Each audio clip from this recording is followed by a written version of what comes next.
You guys are making me hungry. Hi guys, what's up? I was making my Kool-Aid concoction.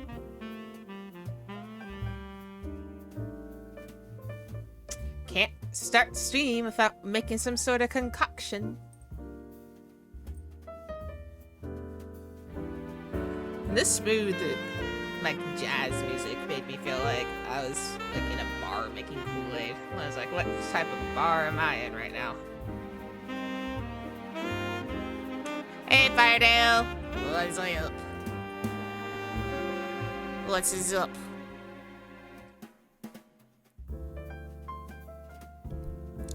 I need to adjust my mic a little bit more. Make it a little higher. It's a little low. We left off in a graveyard.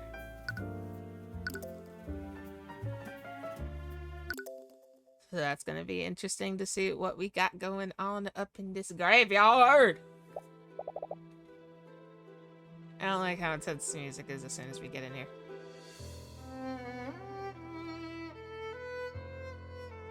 Tyrion, what are we doing here? I'm not sure. For some reason, you felt drawn to this place. Wait, is that Eris? Celeste points further into the cemetery. There, you see Eris standing in front of her gravestone. Well, I thought there was going to be, like, some lore reason on why we were here. But I guess investigation works too.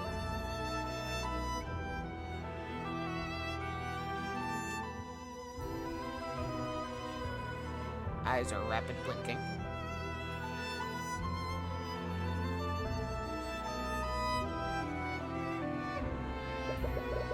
She's placing flowers on it and appears to be chanting a short prayer. Well, we found her. We should probably talk to her later. It would be rude to disturb her now. As you're about to leave, Eris suddenly turns to face you. She's far away, but you can see her beckoning you over. Oh, hello there. Are you two looking for me? Sorry, we were looking for you. But we understand if you'd rather talk later. No, I was just finishing up here. Did you have something you wanted to talk to me about? Well, we wanted to ask you some questions about the case. Oh? That was my first time watching a court trial. You were truly remarkable. Thank you. Were you in the gallery? I've always enjoyed watching physical battles in a theater. But I see now that battles of wits can be just as entertaining to watch. Entertaining. Yeah, I know what you mean. You see, the odds are stacked against him. But then he suddenly pulls out this crazy deduction and steers the trial in his favor. Also, I've figured out the fishing in a moment already. I'm happy.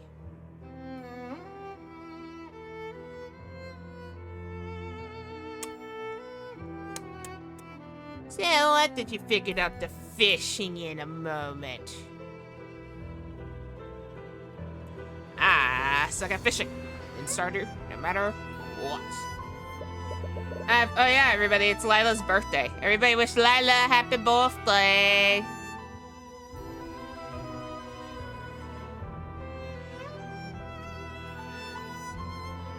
I've never really thought of it like that. But I'm sure it's far more entertaining to be the one making the deductions. I'm not really sure what you mean. I practice law so that I can help those persecuted by the justice system. I don't really do it to entertain myself. But is that really true? Don't you find the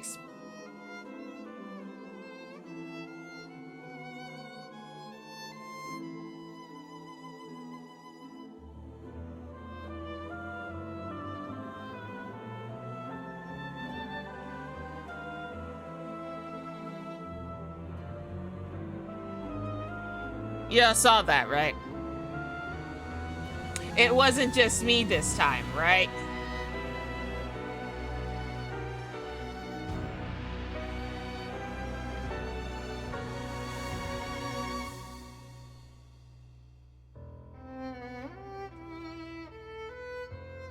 Okay, I guess it was just me.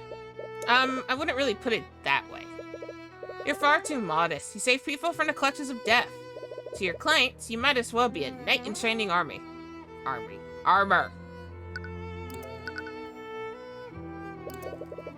Earlier you said that you were studying illusion magic. I am. Did you want to ask me about the prosecution's theory? Yes, actually. How did you know?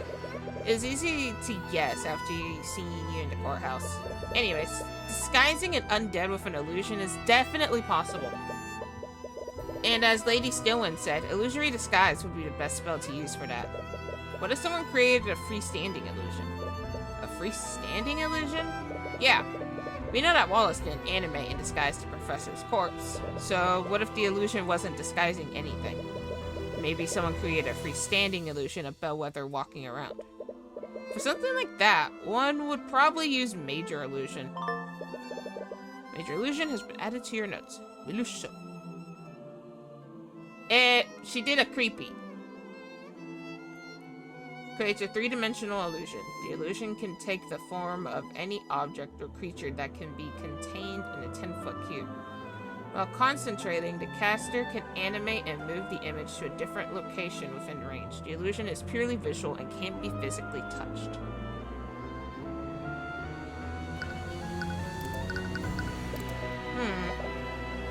What is it?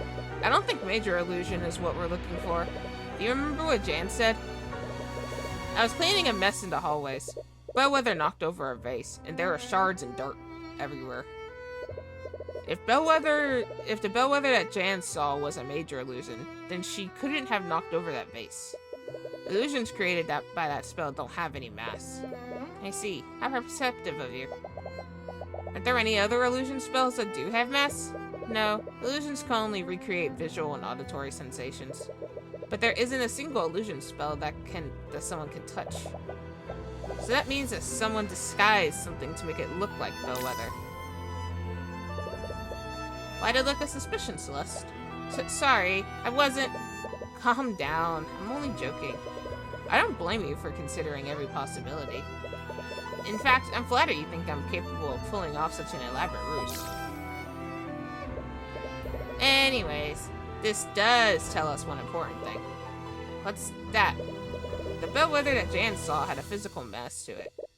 It wasn't a freestanding illusion. It was someone, or something, disguised as Bellwether.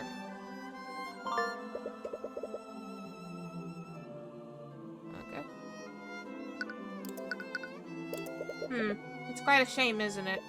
Eris looks pensively at the gravestone. The name on the stone says Emily Grant, and her lifetime appears to be awfully short.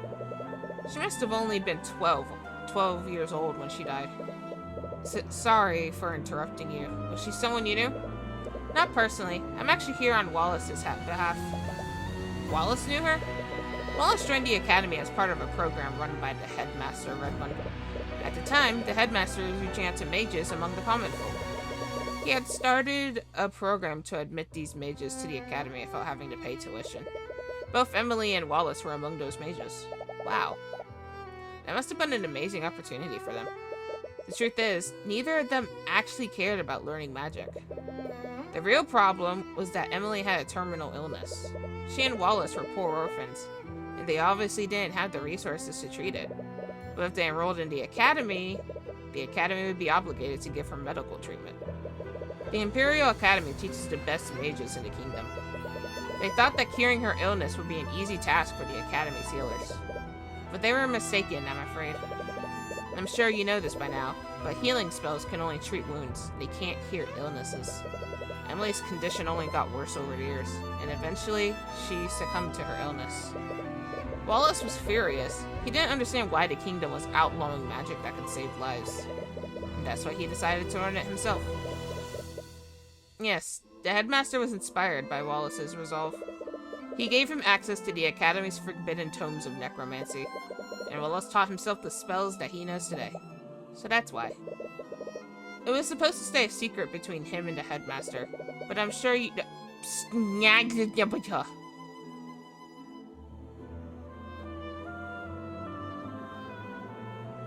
But I'm sure you know how that turned out.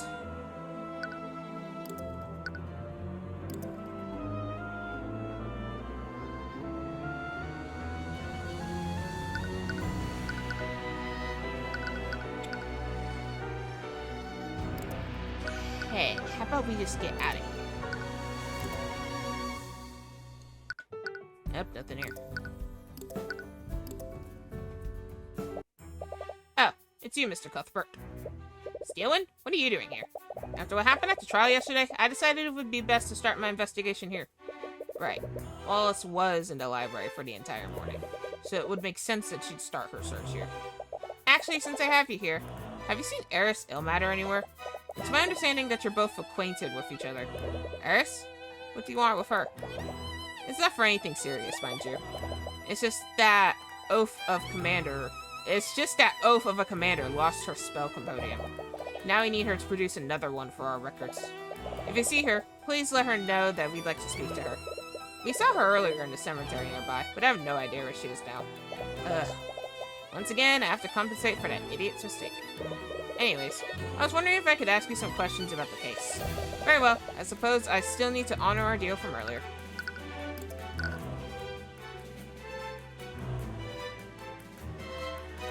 Any leads? Did I smell something?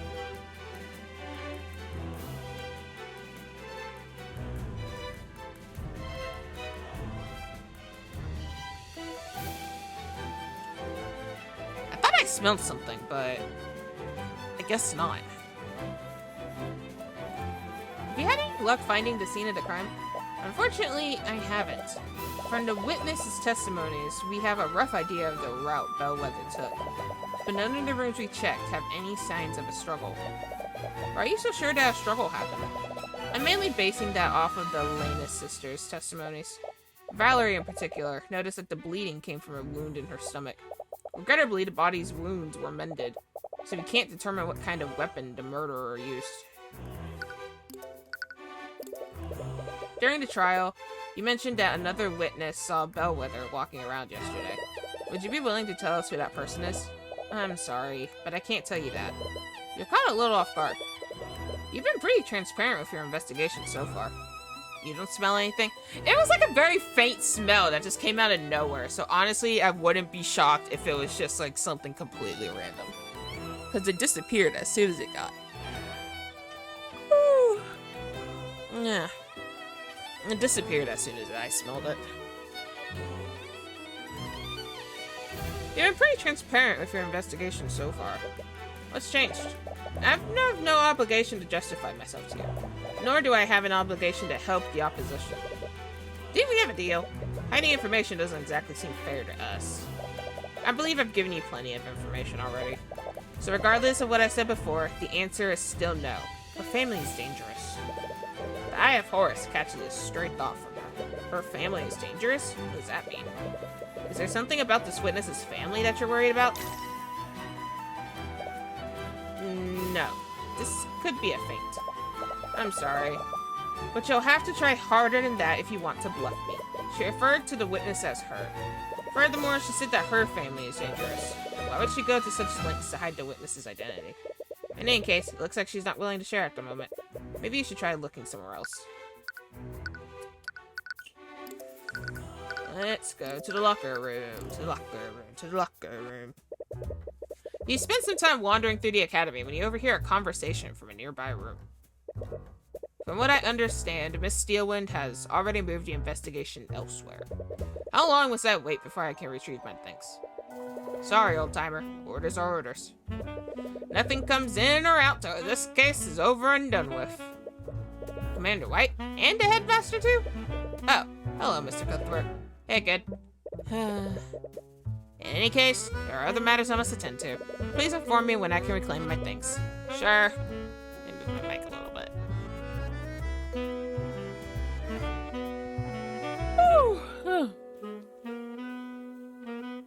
Sorry about that. I guess I'm a bit tired. Looks like Commander White is standing guard in front of this locker. And it doesn't look like he's conducting any sort of investigation. Is he here on Steelwind's orders? He might be able to tell you who this secret witness is. Ah!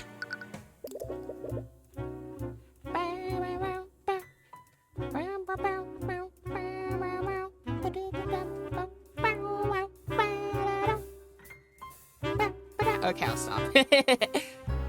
What was the headmaster talking to you about? Supposedly, he has some items stored in one of the facility lockers. The problem is, Steelwind said no one gets in or out of this room. Except for her and you two, apparently. She won't even let the other knights in here. Really? Is that normal? Nope. But things rarely are when she's calling the shots. I think there are 2 ways to do it. One by the keyboard and the other by the mouse, depending on how you like to play and hold buttons. I use a controller, so I'm afraid I can't remember. Oh, you're talking about Stardew. We should play Stardew again. Why would she give you access to the crime scene if she wasn't even letting the knights in? Steelwind's orders has been added to your notes. I don't know what her deal is, but she's been acting strange lately. She's been real paranoid, that girl. Frankly, I can't tell what's going through her head. You mentioned that the prosecutor has been paranoid lately. Do you think it has something to do with this case? Nah, it started way before that. Lately, she's been using the Inquisition to investigate a lot of non-magical homicides. What? Wouldn't it be easier to work with the relevant law enforcement for that? I don't know why, but she's convinced that these cases have magic involved. But we scanned each and every one of those crime scenes. Nothing turned up.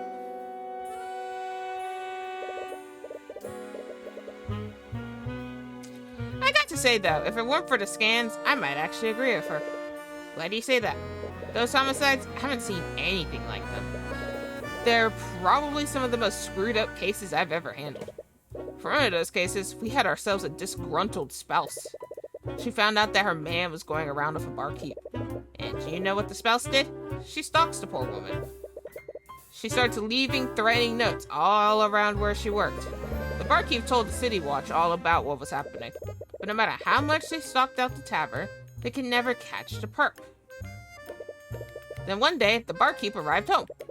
But little did she know, the spouse was waiting for her there. The poor lady never had a chance. Then to tie the whole thing together, the spouse waits for her husband to get home. She cooks him a big roast, using the barkeep's remains. Ew!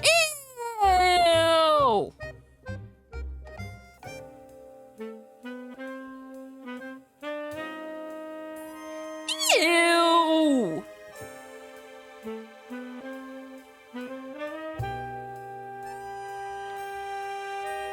Gross!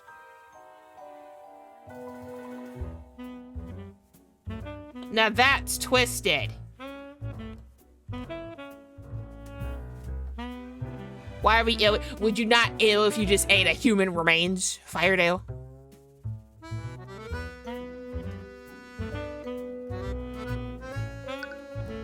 Gross. Wow, that story is pretty. I know. Steelwind thinks someone's developed a new type of magic that can control people's minds.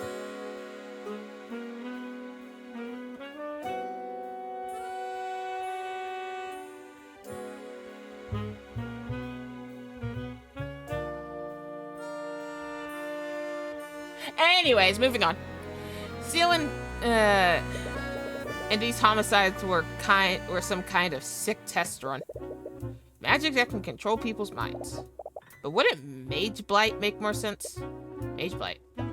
When a mage overuses their magic, it can have pretty bad consequences on their mind. They temporarily lose grip of reality and begin seeing things that aren't there. When a mage becomes like that, it almost never ends well. They enter a frenzy and begin firing spells randomly, which only makes it worse. I've seen my fair share of Mage Blight cases, and this isn't like that. Not all of the perps were mages, and the ones that were didn't even use their magic. One thing was that each of the perps almost seemed to wake up after we arrested them. All of them said things like, "It wasn't me," or "I didn't have a choice." They didn't have a choice. What could that mean? I doubt it means anything. Sometimes people can't face the things they've done. It's easier to say that you had no control than to take responsibility. Ugh. Yeah, I was about to say, says the dragon.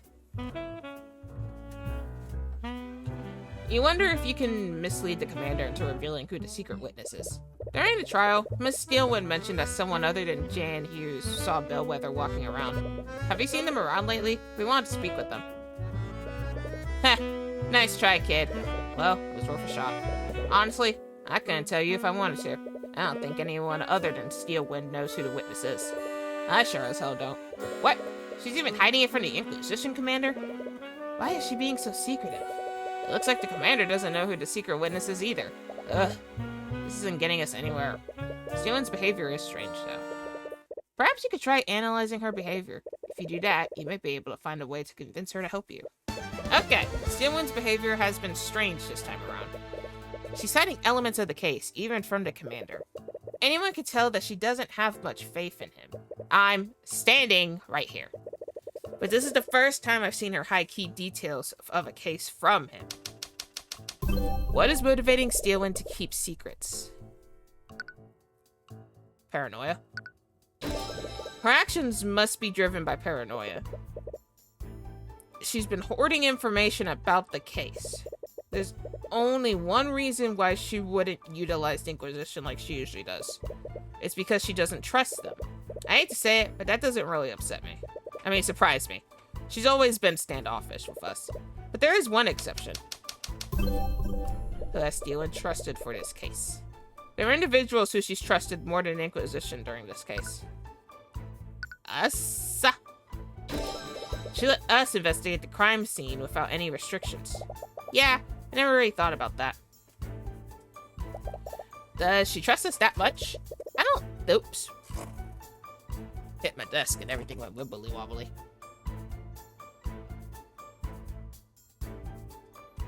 I don't think personal trust is the reason. Why does Steelwind trust us this time? We don't usually interact with her. And she's worked with the Inquisition on plenty of cases that we weren't even involved in. Steelwind isn't capable... No.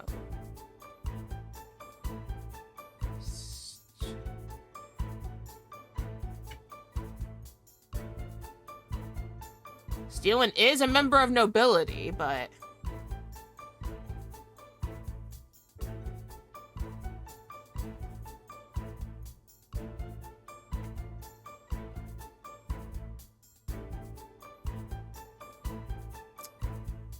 Why does Steelwind trust us this time? Because we're not a member of nobility? There's a T difference between us and the Inquisition.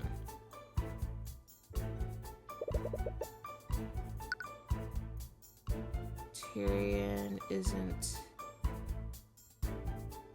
a member of the faculty?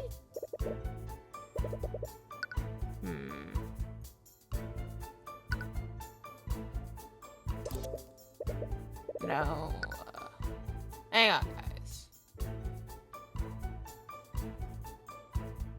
Wait, did I have it on Tyrion? Well, he isn't capable of using magic. Why does Steelwind trust us this time?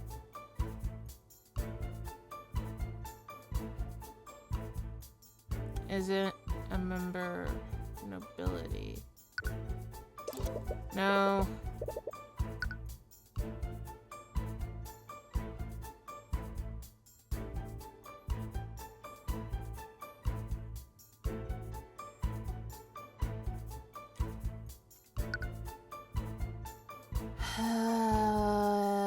Blah blah blah blah blah blah blah blah. Why does Steelwind trust us this time?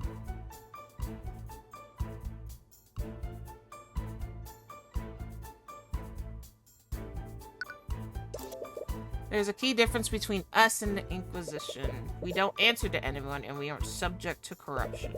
So why would that make Steelwind trust us this time?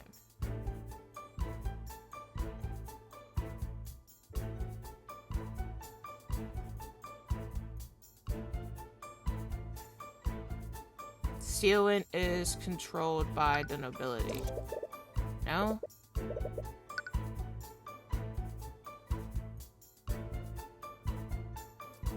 A member of nobility? No? Oh, dang it. It has to be... Is it the headmaster? We know the headmaster can use magic, but that can't be it. headmaster is capable of... No. It's controlled by the nobility. Well, we know he is controlled by the nobility.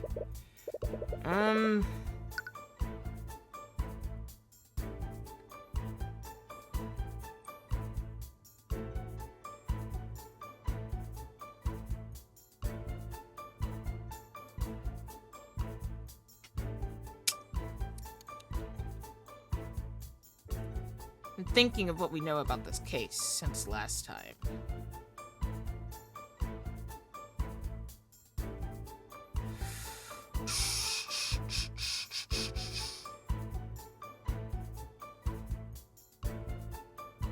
Thinking.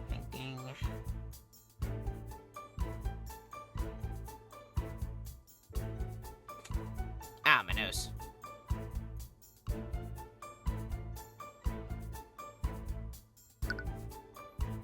I still say it's Tyrion. Tyrion isn't controlled by the nobility? There we go. Steelwind doesn't know much about us, but she does know that we aren't prone to noble corruption. Right. You indicted a noble during the last case. Meanwhile, the Inquisition usually bends to nobility's whims. Well, I can't argue with you there. Okay, there we go. What can you infer about the secret witness? They are a noble? And if she's worried about corruption for the nobility, that could only mean one thing. The witness is a noble. The witness has to belong to a noble family. There we go! It took me a minute, but I got it. And that's why she's so wary of interference. But we're obviously not going to do anything corrupt. Why is she hiding the witness's identity from us? You recall seeing through the eye. So regardless of what I said before, the answer is still no. Her family is dangerous. I think she's worried about our safety. Yeah, I guess harassing a noble could put you in danger. But I'm the protege of the infamous Ruby Tamura. Yeah, it's not as if we aren't already on the nobility's bad side. I'm sure the Pierce family still has it out for us. This can only mean that the family we're dealing with is even more powerful than House Pierce. If the prosecutor is wary of them, they could even be as powerful as the Steelwinds. Wait. Don't tell me you think we're dealing with one of the 4 pillars. 4 pillars? It's a name people use for the top 4 noble houses. These families that stand at the top of the kingdom's aristocracy. If I recall correctly, the 4 pillars are House Freyga, House Von Sanctus, House Sybil, and House Steelwind. Steelwind is a part of one of them? Yeah, which makes it so much weirder that she's serving as a prosecutor. The 4 pillar names has been added to your notes. What is it? Steelwind's weird behavior all started after she investigated this room. We were at the crime scene and she left to follow a lead. But an hour later, she came back to the lecture hall and booted everyone out. Her behavior changed after investigating this room. That means that she found something here. And that something must point to a family from the 4 pillars. The commander looks a bit anxious. You know, Steelwind's orders say I can't snoop around here. But you two, on the other hand, don't worry, just leave it to us. I have some school records that say which locker belongs to which student. You can use it to tell which locker you're looking at. Okay! It's probably here to aid the students. Anyways, I don't think it's relevant to our investigation. But perhaps you should make a small note of it anyways. Use the legend that the commander gave you. You look carefully across the list and find some notable student names. Sybil. Wait. Back. Hang on. Not the gameplay. What was it? Yeah, Sybil, Von Sanctus, and Freyga. Freyga, Von Sanctus, Sybil. Freyga, Von Sanctus, Sybil. Freyga, Von... Let's start with Freyga. You open the locker of Miriam Freyga's ID number. Inside, you find a stack of worn-out textbooks and notebooks. Wait a minute. These notebooks all have Wallace's name on them. You open a notebook and look through its pages. It appears to be research on the art of necromancy. These are Wallace's notebooks. But why are they in Miriam Frega's locker? Did Miriam steal his things? What's going on here? You and Celeste check the locker more thoroughly. Wait a minute. Tyrion, take a look at this. That's blood. Oh dear. Well, that was fast. Evidence in the locker has been added to your notes. Use the legend that the commander gave you. You look carefully across the list and find some notable student names. Okay, let's go look at Von Sanctus. You open Jaden Von Sanctus' locker. Inside, you find several bottles of some kind of transparent lotion. There's nothing but lotion in here. Oh. I wonder why a student would need this much lotion. I don't want to think about it. You take one of the bottles to inspect it more closely. Wait, Tyrion, don't touch those with your hands. It's some kind of sanitizing liquid. It's a little strange, but it doesn't seem to be related to the case. Oh, it's hand sanitizer. So he's a bit OCD. You open Warren Sybil's locker. Inside, you find some textbooks and a neatly stacked deck of tarot cards. Oh, it's like those cards that fortune tellers use. I wonder if this student studies divination magic. But anyways, I don't think this is related to the case. Use the legend that the commander gave you. Oh yeah, Wallace. You open Wallace's locker. Inside, you find a bottle of fragrant liquid and something that looks like a makeup kit. Huh? I didn't expect Wallace to use stuff like this. It does seem strange, but it's not your place to judge. Anyways, you should try looking through the other lockers. I think that was all of them. We found a few things, but I can't really make sense of any of it. We should look at this from the prosecutor's perspective. Steelman found something in one of the lockers. The one with the blood? No matter how we look at it, we found some insanely suspicious thing in Frega's locker. It had Wallace's notebooks and even some blood. But that blood is certainly strange. It implies that something bloody was stored here. Do you think someone stole it? No, actually, I think it was Steelwind who took it.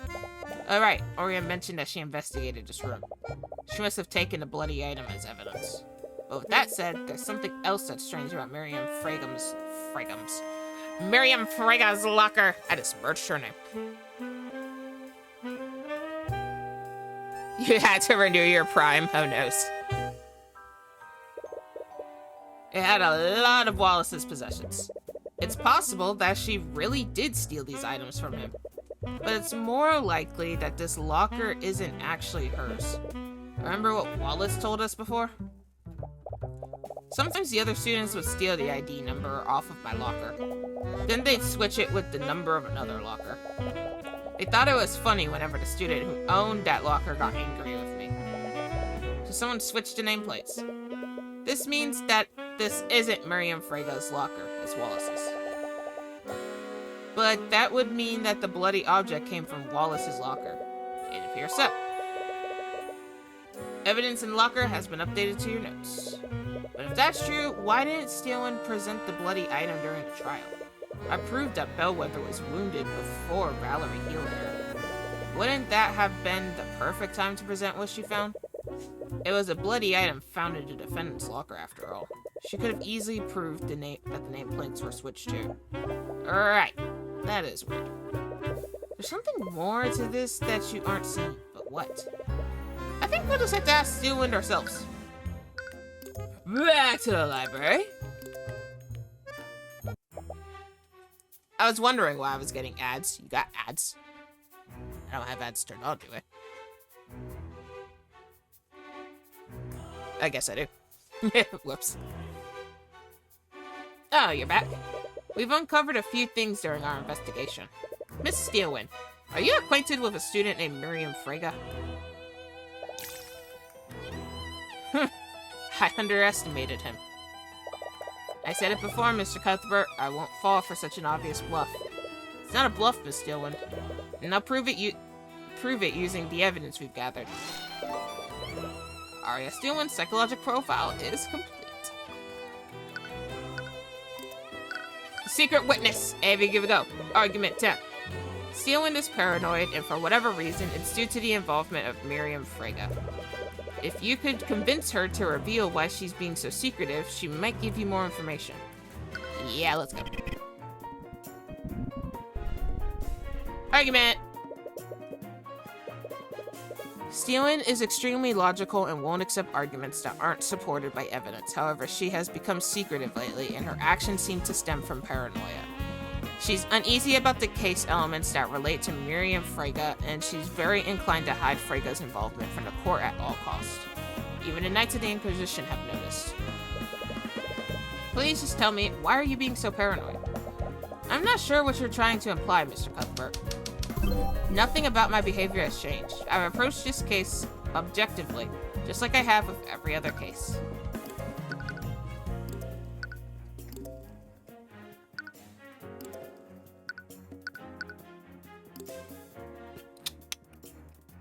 Where is it?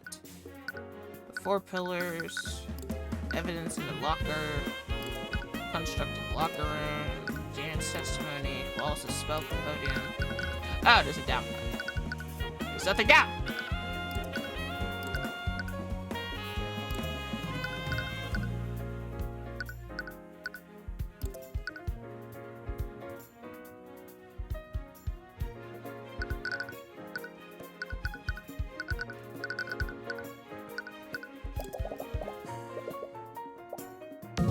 Okay, I was wrong. Yeah, I usually only have ads at, like, when you first join the stream. Ouchie, my face.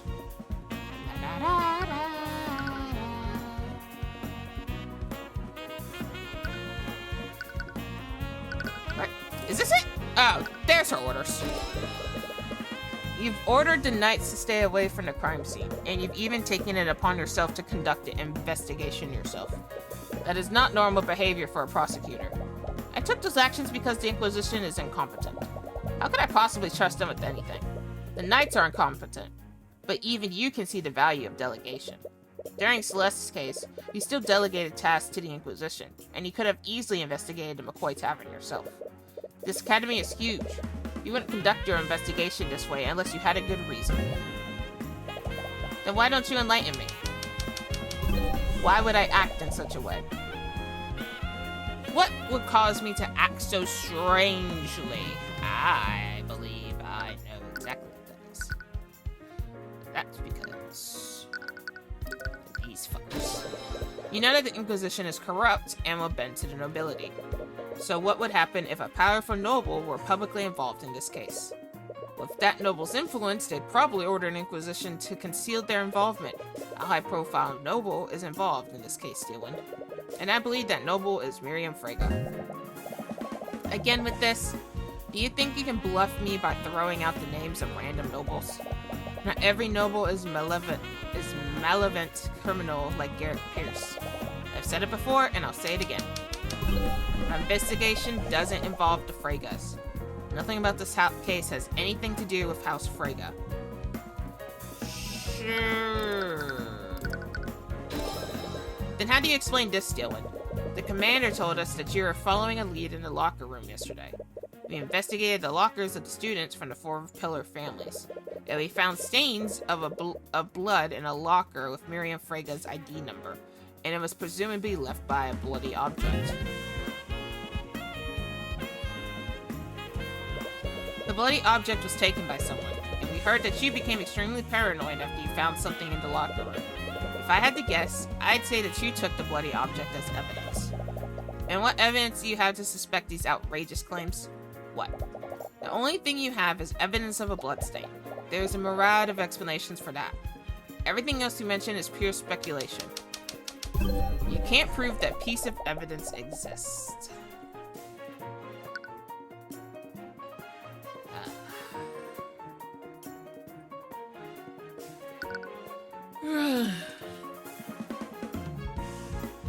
Baby? You're hiding evidence. Let's not be coy. If you don't present... Just threaten. You found an object in the locker with Miriam Frege's nameplate on it. If you don't present what you found to the court, I'll have no choice but to pull the owner of that locker onto the stand. That's ridiculous. We both know that the locker in question belongs to Wallace Nightgrave. Can you unequivocally prove that, Miss Steelwind? Because the way I see it, there's a lot of room for doubt there. Enough doubt for me to pull Miss Frege onto the witness stand. Man, she got pissed! Whoopsie!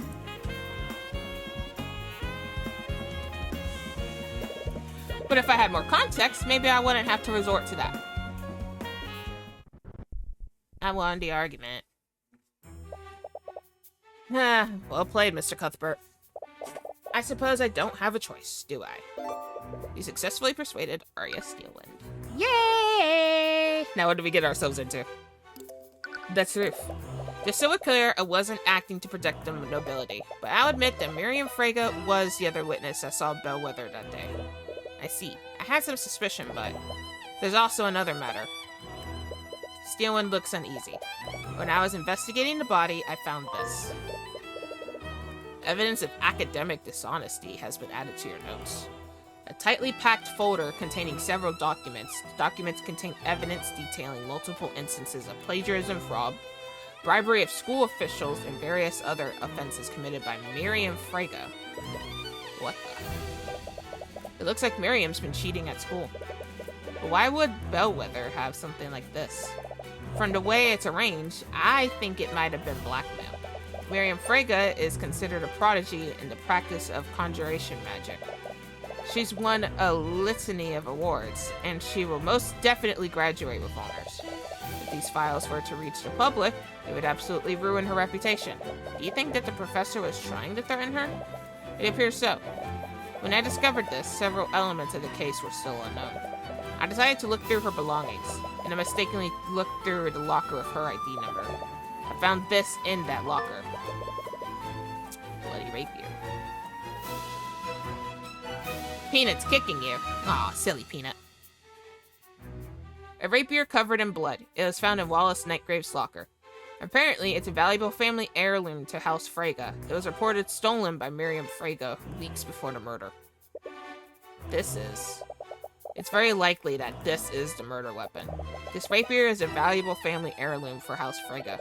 And a few weeks ago, Miriam reported that the rapier was stolen from her room. And then it was found in Wallace's locker? Not that I'm complaining, but why didn't you present this in court? To be honest, I'd like to avoid involving House Frege by any means necessary. I knew it. You're just protecting her, aren't you? Miss McCoy, do you recall how Wyvern Guard's justice system works? To acquit a defendant, you need to unequivocally prove that they didn't commit the crime. To do that, they either need a solid alibi, or we need to prove that someone else committed the crime. What do you suppose will happen if you bring Miriam Frege onto the stand? House Frege won't allow one of its members to be indicted in a court of law. They'll plant and forge evidence to implicate your defendant, and they'll use the Inquisition to do so. So that's why you've been keeping them away from the investigation. Can't you do anything? The Steelwinds are powerful too, aren't they? I don't have the support of my house. Right now, I'm just a prosecutor, nothing more. Steelwind, you know that this isn't fair for us. Just do nothing? Do nothing and let us win? Celeste, if we can't go after Miriam, then you can't at least help us save Wallace. I'm not going to do that. Why? What if Miriam Frege is the real killer? Her sword is the murder weapon, and Bellwether was trying to blackmail her. I seem to recall another case where an innocent person's sword was used to frame them. But that's... As a prosecutor, it is not my place to decide who's guilty and who's not. I won't engage in corruption. However, if it's to counter corruption from another noble house, I'm sorry. Do you know where Miriam is right now? Didn't you hear what I just said? You can't let her think that there's even the slightest possibility you'll indict her. She'll bring the entire wrath of House Frege down on you. Regardless, I can't do anything for Wallace unless I know everything that happened. Frege has the last piece I need to put everything together. Well, I suppose I don't have much of a choice, do I? The dormitory is room 107. I imagine she'll be there considering classes are suspended. Thank you, Steelwind. If I don't tell you, I'm sure you'll probably just find out using some other means. But please, Mr. Cuthbert, be careful. Man, what do we got? What the fuck? Hey, little Chaos Ghost! Thank you. Hope you're having a good day. You follow Miss Steelwind's directions and find Miriam Frega's dorm room. The door leading inside seems a lot more ornamentally decorated than the other dorms. You go to knock on the door, but you don't realize that it's only partially closed. As your fist comes in contact with the wood, you accidentally push the door wide open. What the fuck? Excuse me, how dare you barge into my room? These insects have no respect! Sorry, I meant to knock, but... Construct, remove these hoodlums from my room. Acknowledged. From the corner of the room, an arcane construct stands up and starts making its way towards you. Before you can protest, it raises its fist to hit you. Uh-oh. Dude, she is ready. She is ready. You only have enough time to raise your arms and brace yourself for the impact. You close your eyes and wait for the blow, but instead, you hear the clang of steel against steel. Confused, you open your eyes and see Celeste standing between you and the construct. Her sword is drawn and she's using it to block the construct's fist. Upon taking a closer look at Celeste, the student stares curiously at her. Construct, stand down. Acknowledged. I'm terribly sorry for that. I wasn't aware that this was your servant. Celeste looks angry, but puts away her sword without a word. I haven't noticed you around campus. Are you a new student? If she has a personal attendant, she must be important. What? You see an opportunity. Yes, my master just enrolled here recently. What? Celeste gives you a puzzled look, but you make a silent gesture back. After a moment, she seems to realize what you're doing. Yes, I just started here. I take it you're Miriam Frega? Yes, I'm honored that you recognize me.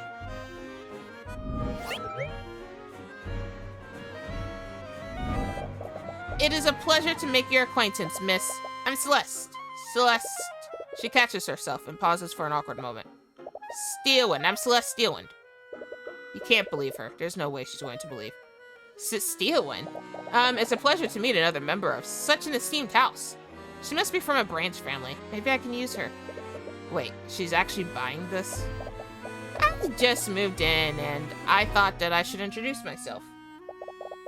Seeing as you're a top student in the field of conjuration. Conjuration. Yes. Well, there's no backing out now. Miss Frega, I was wondering if we could ask you some questions about... Excuse me, I don't believe anyone has permitted you to speak. Oh, here we go. Celeste is still smiling, but you can faintly hear her grinding her teeth together. So... I see a target. I just want to talk. Okay. Oh, stand down, Lila. Stand down.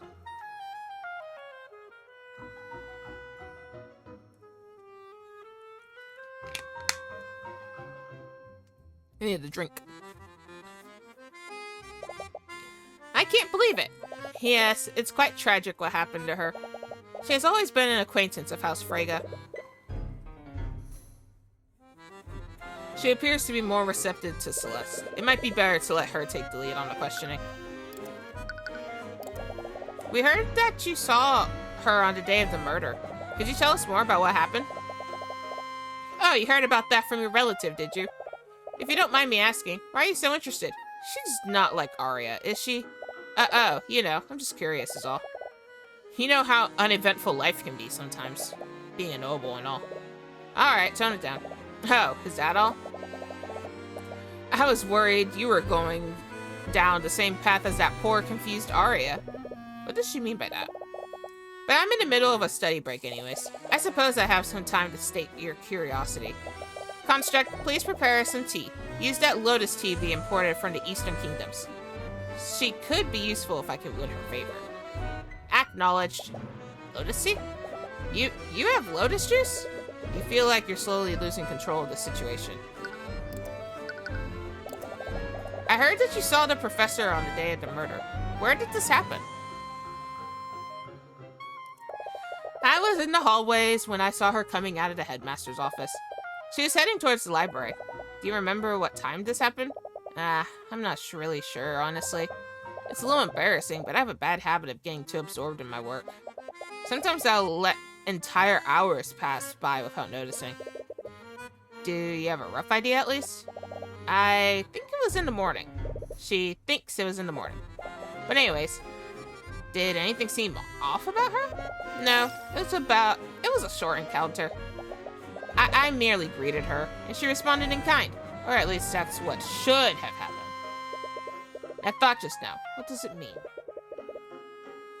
You slowly glance at Celeste and catch her attention. In small motions, you shake your head to indicate that Miriam is holding something back. Were you and the professor really on good terms? I heard she was pretty mean towards the other students. Towards the riffraff, maybe, but not to students like us.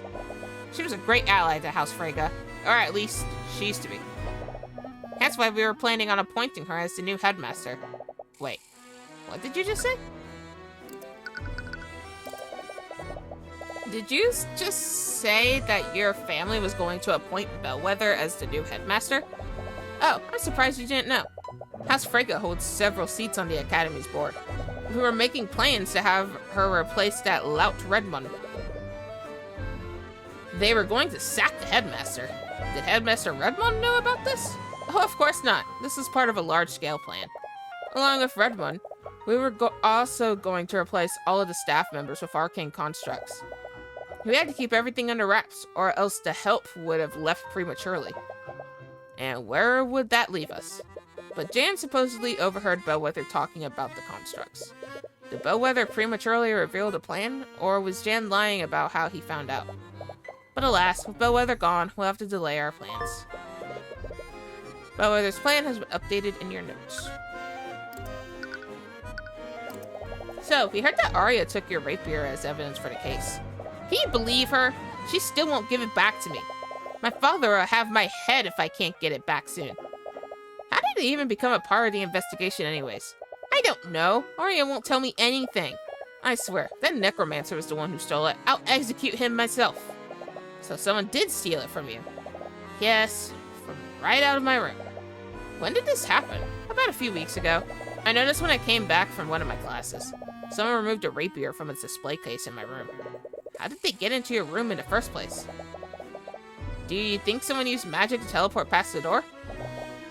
Please, I'm a master of conjuration magic. If someone attempted that, my enchantments would have shunted them out. This means the...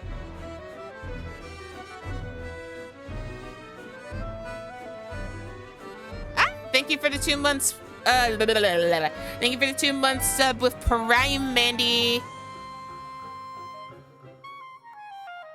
This means the thief came through one of the doors or windows. I bet it was a necromancer. I'm sure a street child like him just knows how to pick a lock.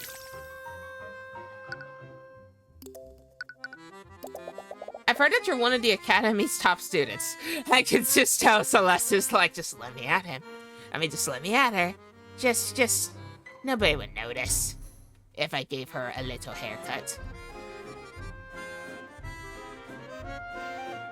I thought it did it earlier and the notification just didn't go off, to be completely honest. I was like, Your grades must be amazing. Of course, as the inheritor of House Frege, my grades are impeccable. It feels good to have my greatness recognized. That's strange. You don't see anything contradictory through the eye this time. You make a gesture towards Celeste to continue pressing her. What kind of magic do you study here? You must be joking. I study magic from the School of Conjuration. Just like most members of my house. The School of Conjuration. That's the type of magic that specializes in spatial manipulation and teleportation, right? Yes, I consider myself quite the expert in that field. Why, the Crown Prince himself has asked for my assistance in a research study. It's nice to work with someone of my caliber. Again, you don't see any thoughts that contradict what she's saying. Does that mean she's not lying? If she's smart enough to get the Crown Prince's attention, why would she be cheating? You said something about my wayward relative before. Were you talking about Arya? I'm terribly sorry if I offended you. But I'm sure it must pain you to see the way that she's been acting lately. Yes, it's been extremely hard. Hang in there, Celeste. Did you know that she even interrogated me about the murder yesterday? Can you believe it? A steal when running around a crime scene like a common night. Why, if I tried something like that, my father would disown me. Does the nobility not approve of Steelwind becoming a prosecutor? I always thought that it is strange. What is motivating her to do this? Honestly, she probably thinks she can do anything just because of her betrothed. Aster deserves better. Celeste's eyes perk up upon hearing this. You'd be lying if you weren't also curious about who this Aster is. But you shoot her a stern look that tells her to stay focused. You can't risk blowing your cover for some gossip. You have an arcane construct in your room. I thought they only had them in the library and the locker room. This construct was a gift from House Von Sanctus. I have to say, they're quite convenient to have around. They look really cool. Maybe I should get one. You should. A construct would be far more useful than this attendant of yours. Unfortunately, there are still some issues with their intelligence. Their intelligence? There are issues when you give them complex commands. It might be easy to show you. Miriam turns to the construct and begins gesturing towards it. Construct, please retrieve my textbooks and bring them here. Then cast Steelwind Strike at this location. After that, retrieve some plates and set them out at this table.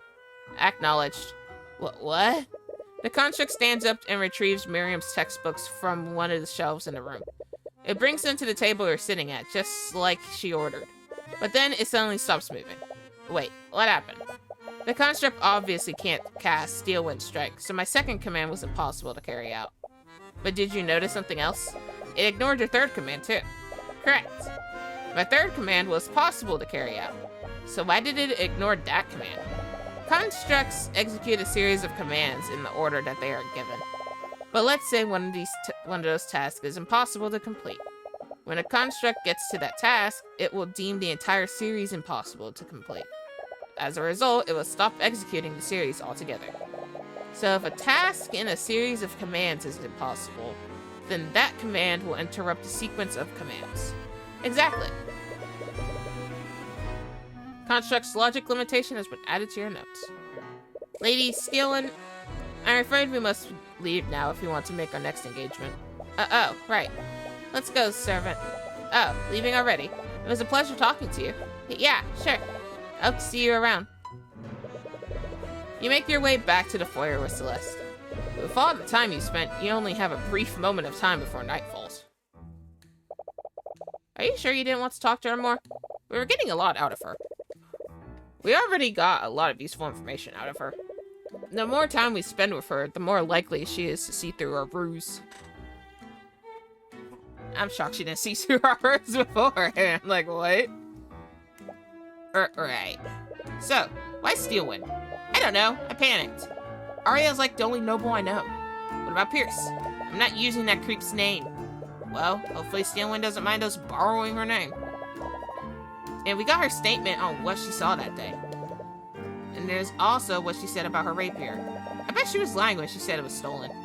She's probably trying to establish an alibi. I'm not so sure. Why do you say that? Doesn't it feel too obvious? If she was lying about the rapier being stolen, that would imply that she planned all of this in advance. But if she had to choose a murder weapon, why would she choose something that literally has her name on it? I'd understand if the murder was a spur-of-the-moment decision.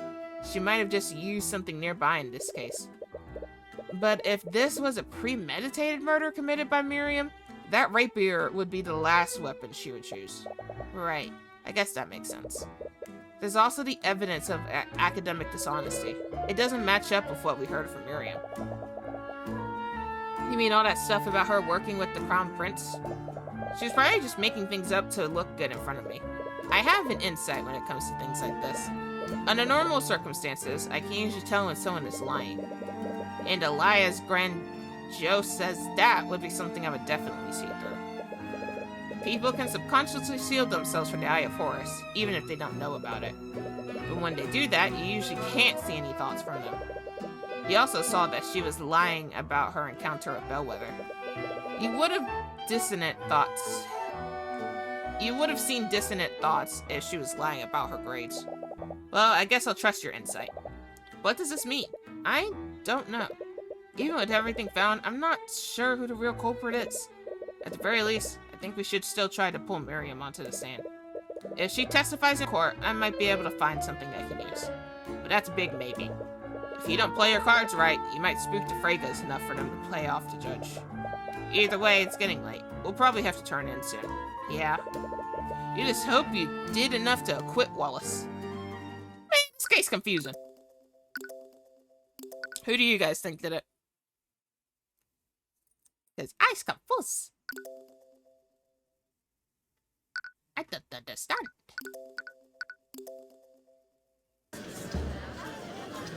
So we're going to court. Hydrate. Quiet in the court.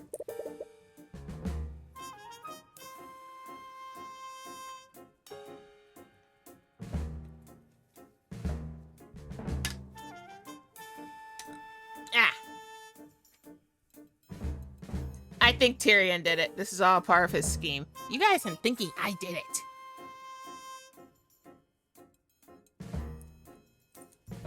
Court is now resumed for the trial of Wallace Nightgrave. Let us review the proceedings from yesterday. It was revealed that the trace of necromancy may have not been left by the defendant. It may have been left by a witness who used necromancy to attempt to heal the victim. However, the victim was seen by witnesses well after her time of death. This could only be explained by the defendant using necromancy to animate the victim's body. This leaves the question, where did the murder take place? Does the prosecution have an answer for this? Based on the testimonies of several witnesses, it is likely that the murder took place in the library. In the library?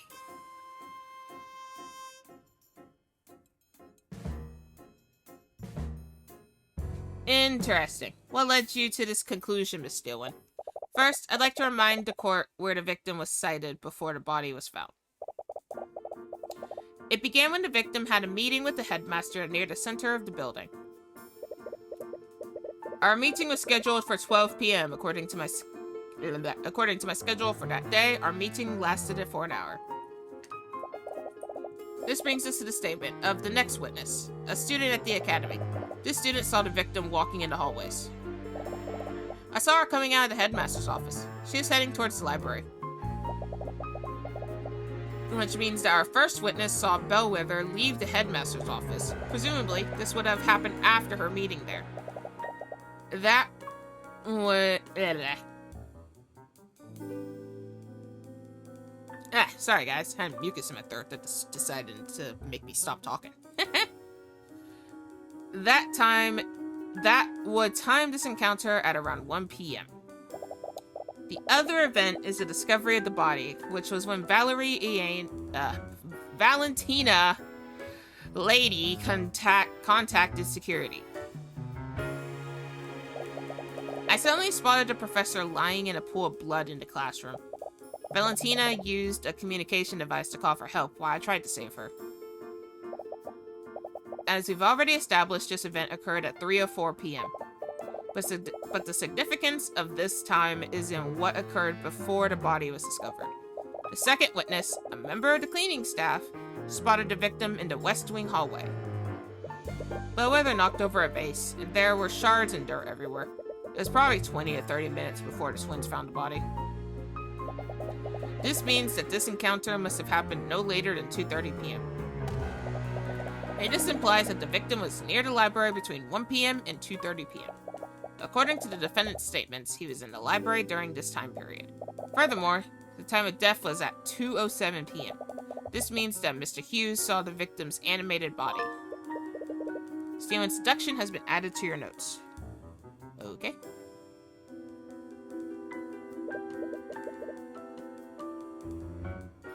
I see. Your deduction certainly tracks, Miss Steelwind.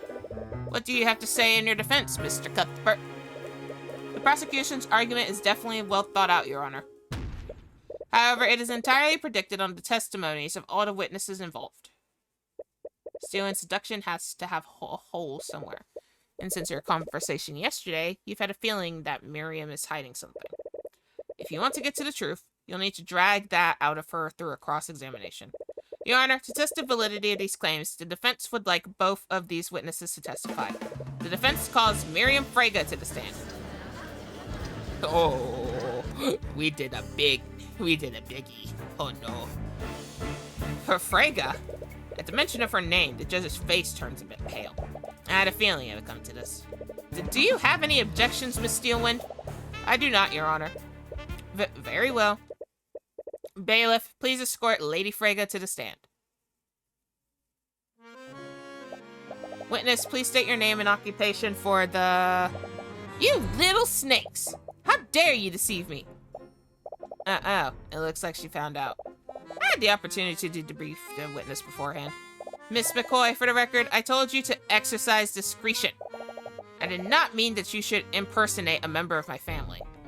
Yeah, sorry about that. No, we're not.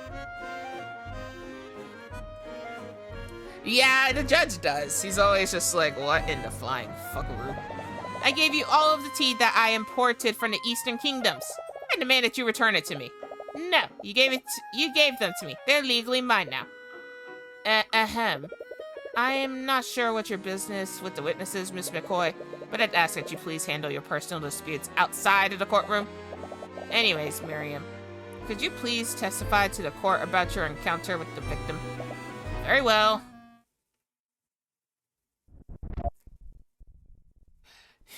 That was kind of funny, though. I was working on a research project in my dorm when I decided to take a break. I left my room and went on a walk. That's when I saw Professor Bellwether exiting the headmaster's office. She was walking in my direction, so I greeted her and she responded in kind. After that, she headed towards the library. A short time after that, I went back to my room and continued my work. I see. So it was only a brief encounter. However brief it was, the witness's testimony verifies two things. One is that Miss Freyga saw the professor exiting the headmaster's office. The other is that she witnessed the victim head towards the library. This gives us a rough timeline of where the victim was before her death. That does seem consistent. Did Bellwether really enter the library that day? I feel like you would have seen her there if she did. Mr. Cuthbert, you may begin your cross-examination. Bellwether? Yeah, she entered. But, this one made me go, How did she greet you? Did anything seem off about her? No, but it was a very short encounter. It's not as if we stopped to have a conversation. You said that you greeted her, and she responded. What words did she use? Why is that important? Miss Freyga, it's possible that someone used illusion magic that day. Every detail about the victim's interactions could be important. Well, I bid her good morning, and she said good morning in response. Well, my intuition seems to be wrong, because I thought that would give me something more interesting than a good morning.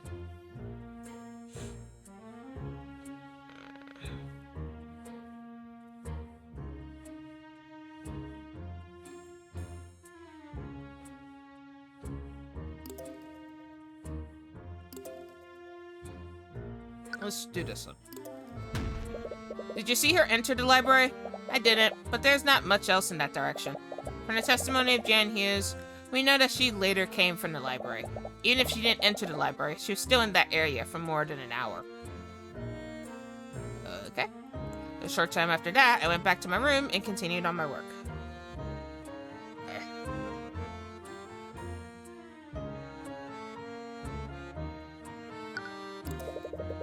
How long did you leave your dorm room? Only for a few minutes. I tried not to let my breaks go for too long. And you didn't see the professor again after your first encounter?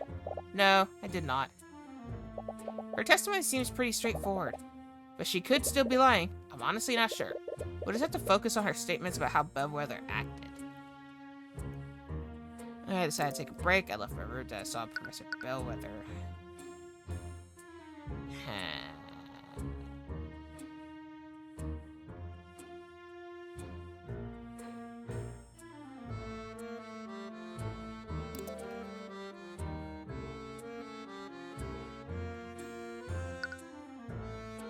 Oh, this one did change. She was walking towards me, so I bid her good morning, and she responded in kind. There we go. I was like, brain broke. Where's...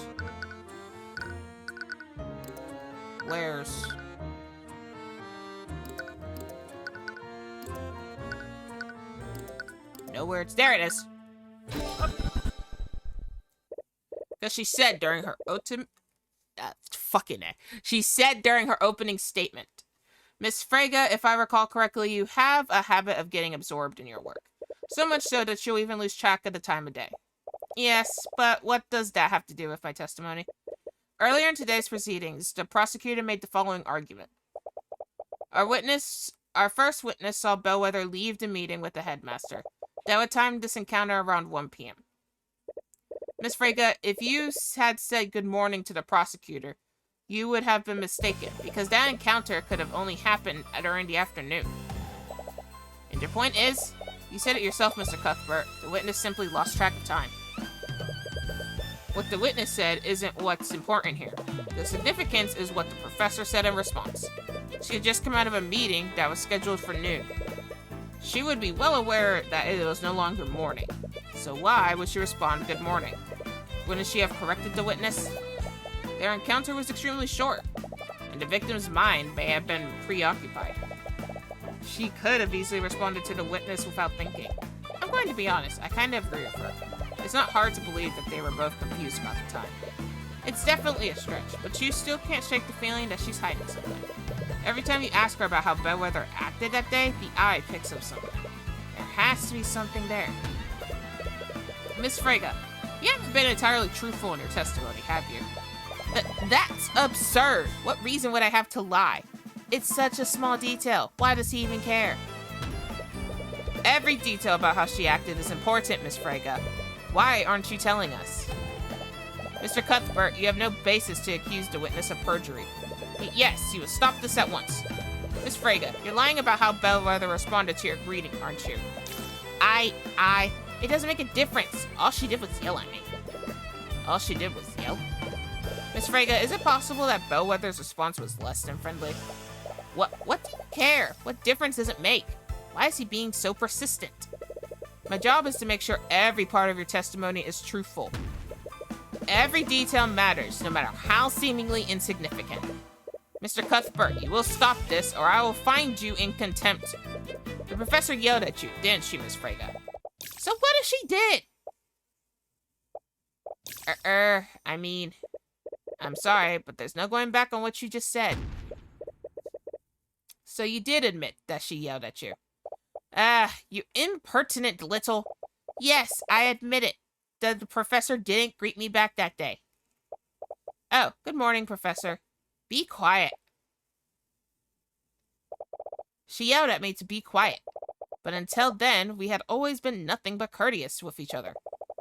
I don't know what got into her that day, but something put her in a foul mood. But that's it. Everything else I said was truthful. They'll believe me, right?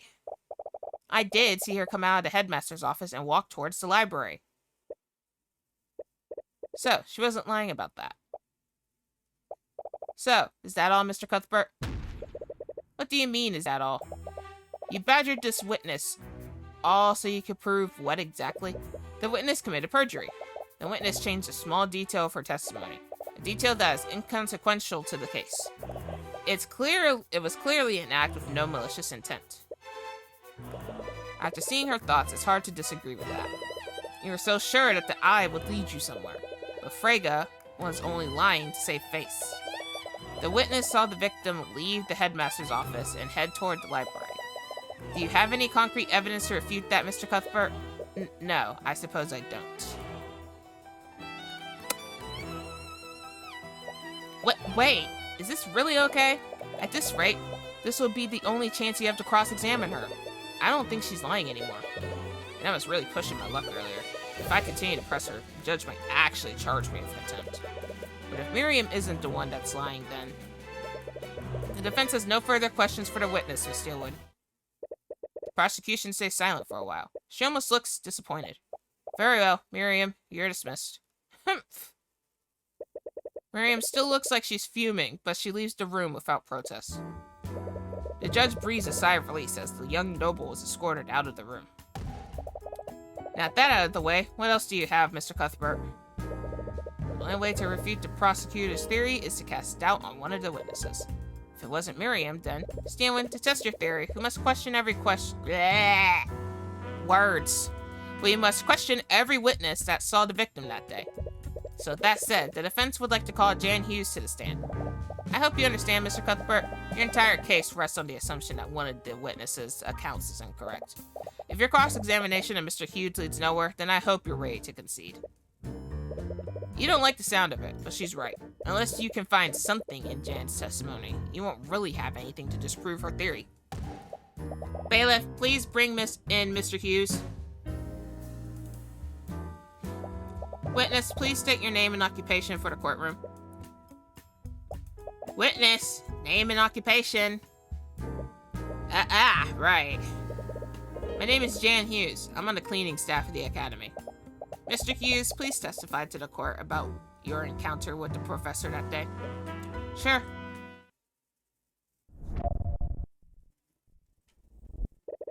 I saw the professor when I was cleaning the West Wing hallways.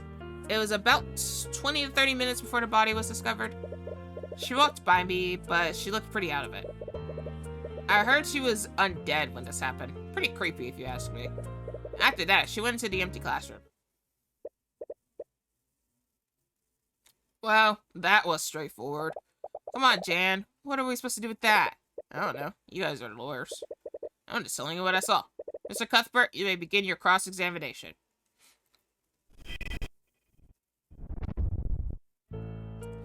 I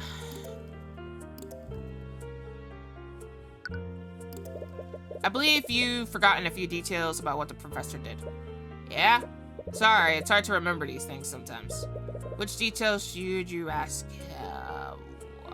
We know she touched something.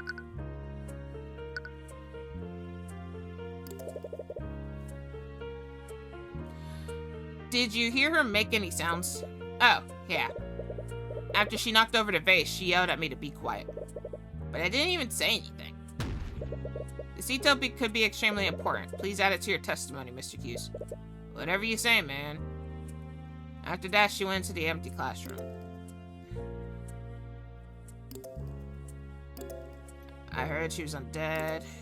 Then she went into the empty classroom.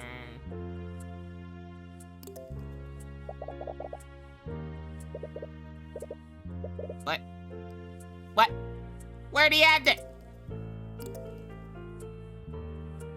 Oh, there it is. Which is creepy. I heard she was undead, which is creepy because she had. I was like, where'd he fucking add it?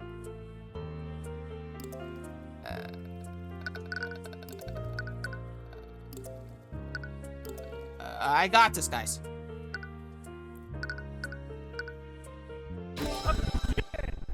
I got this, guys. Mr. Hughes, you said Bellwether yelled at you. What were her exact words? I think she yelled at me to be quiet. What? I got it right. I wasn't too confident about that one. I just remember they kept saying the dude made the corpse up and move. I thought it was weird. I didn't say anything.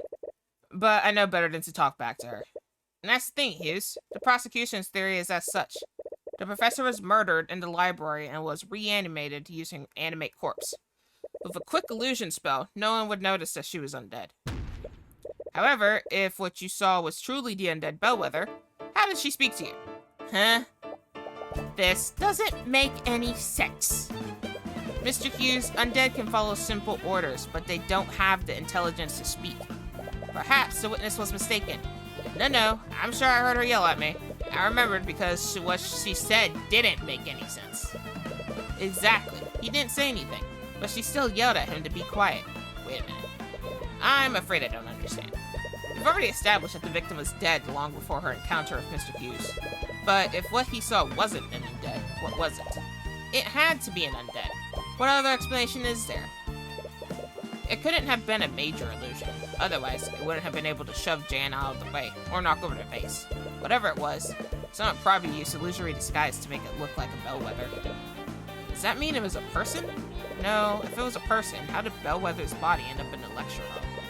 Bellwether wouldn't have been able to turn herself invisible if she was dead. And whatever Jan saw, it needs to be something that could have transported Bellwether's body unseen. It would have also needed to have a mass and ability to speak. I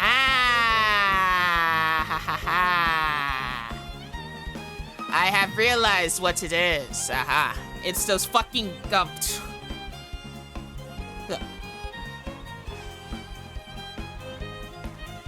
Holy shit, what is going on? Oh, my shenanigans.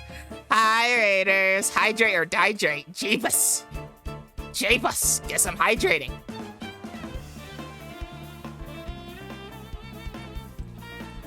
I got to hydrate. I got to hydrate.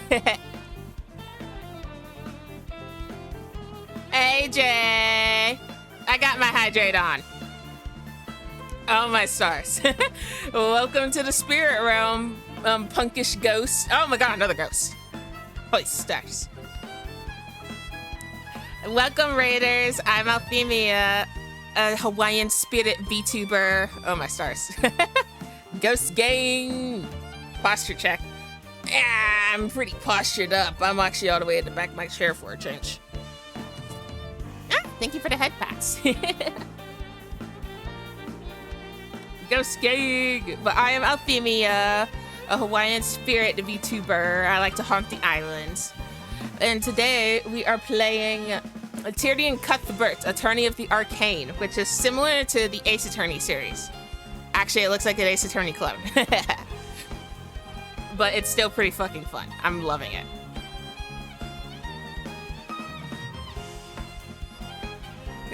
But but guys, I've realized what it is. It's those fucking, whatever there are. The tin can mans. I lost my train of thought. It's the tin can mans. It would also have needed the ability. Because they're programmed with her voice. What could have done that? It's these things. The tin can man. Well, maybe not that one. How about that one? I was like, wait, maybe not that one. That one's a specific one. Similar, but technically copyright friendly and different. Yeah, it's still fun. I'm like loving it. That's it. Do you have an answer for us, Mr. Cuthbert? What did the witness actually see? I'm getting there. Is this the same game you were playing last time? Yeah. We still haven't finished it. We're only on case 2. There's like 5 cases in this game. Hey, nerd. Hey, nerd. You're a nerd. Hey, what's up? Your Honor, the witness didn't actually hear the dead victim speaking. What he actually heard was her voice being recreated using magic. Are you trying to say that her voice was recreated using a spell? Not a spell, Steelwind. It was artificery. And whoever the murderer is, they had the perfect piece of artificery available to them. One programmed with Catherine Bellwether's voice. You can't possibly mean. That's right, Steelwind. What Mr. Hughes saw was an arcane construct. No, I'm a nerd. I mean, I agree, I am a nerd. An arcane construct? Think of it as a magically animated suit of armor, Your Honor. But we ruled out such a possibility, hadn't we? Construct or not, no one could disguise themselves and carry the body to the classroom. A person wouldn't have been able to do it. But arcane constructs are different things entirely. Those suits of armors are extremely large, but more importantly, they're hollow. I see. That means that, theoretically, someone could have placed the victim's body inside it. The arcane construct wouldn't just transport the body. With an illusory disguise, it would also confuse and mislead anyone who saw it. Does that mean... I couldn't even finish my trail of thought before she objected me.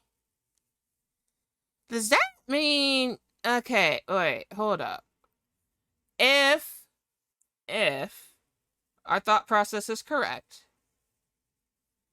does that mean that the old fart killed her? The headmaster? I forgot his name.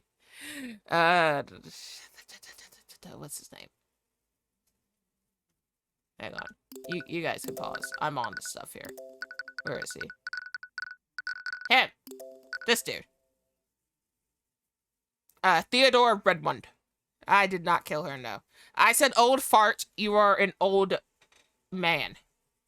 You're not an old fart.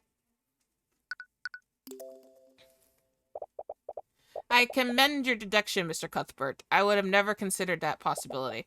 It's certainly plausible, but what does this prove exactly? It proves that the body wasn't animated using necromancy.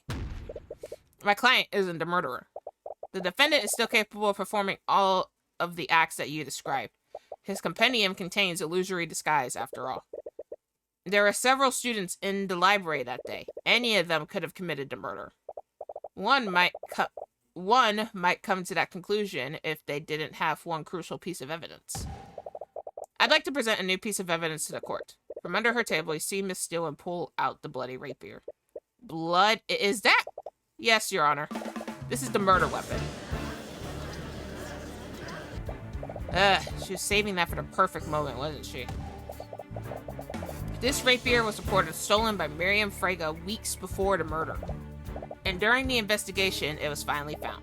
In the defendant's locker. Wait! He was clearly trying to use one of her possessions in a paltry attempt to frame her. Why, he even stole her locker's nameplate and placed it over his. Damn it, that's not what happened. But honestly, it sounds more plausible than what really took place. We're basically back to square one, aren't we?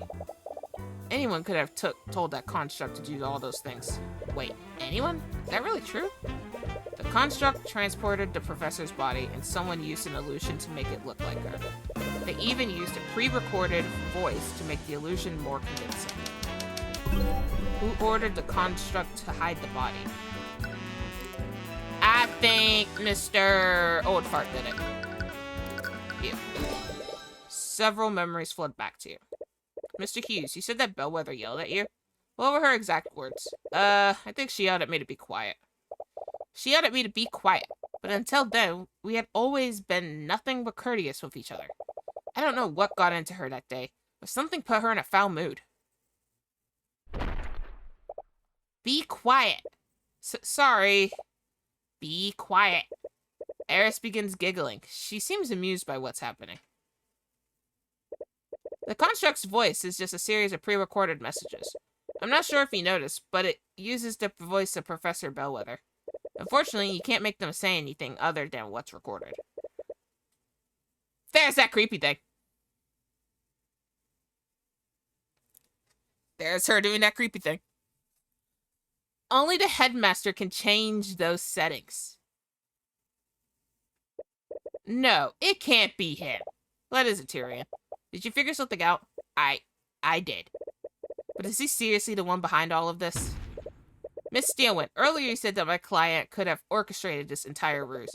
But that's simply not true. How so? Anyone could have ordered the construct to carry out the victim's body. Yes, but not everyone can change what the constructs are able to say. Only one individual has the credentials for that. Theodore Redmond, headmaster of the Imperial Academy. Wait, you're not serious, are you? You think the headmaster did all this? I don't want to believe it. But he's the only person who could have done it. That's completely ridiculous. Headmaster Redmond would never do something like this. Miss Steelman, there's one common element between each of the witnesses' encounters with Bellwether. It's what Bellwether said to them. She yelled at both of them to be quiet. Miriam Frege was particularly surprised. She had a good relationship with the professor, but when greeted by the professor, Bellwether just shouted at her, almost as if the professor was responding indiscriminately.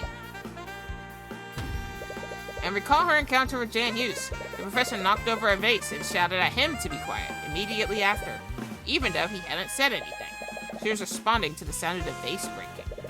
Now let me ask you this, Steelman. Where did Bellwether come from before she encountered Miss Frege and Mr. Hughes? Her meeting with the headmaster.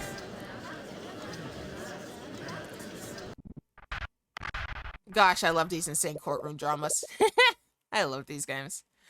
I saw it this time, but why would he do it? That is the question. Maybe he knew that he was going to be replaced by her. It appears that the defense truly means to indict Theodore Redmond. If so, we have no choice but to take a brief recess until he can be brought here.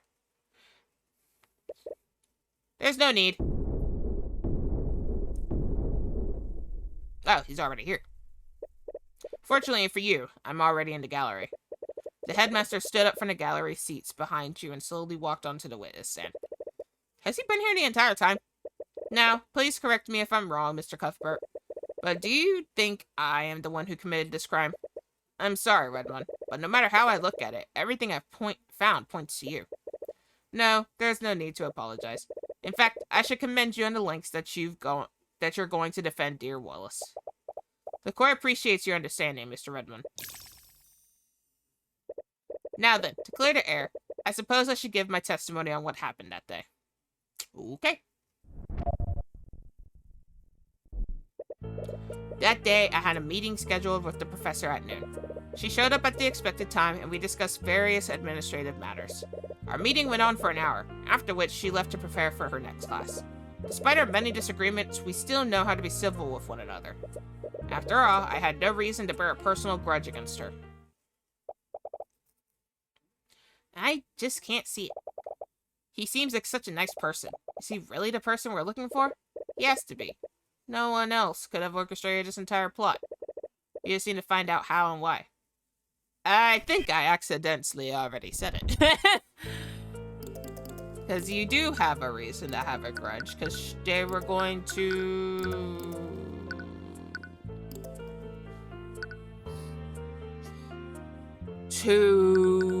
Where is it? Oh, here it is. Need to organize my own evidence, jeez. Redmond, did you really hold no animosity towards Professor Bellwether? Of course not. I did have strong opinions about her methods of teaching, but I always remained professional. We both did. Frankly, I find that hard to believe. In fact, I think you might have had a very good reason to murder the professor, considering that she was going to take your job. What? So you knew about that. I'm sorry, but I don't follow. Just how was the professor going to take the headmaster's job? According to Miriam Frege, Catherine Bellwether was currying favor with the noble families.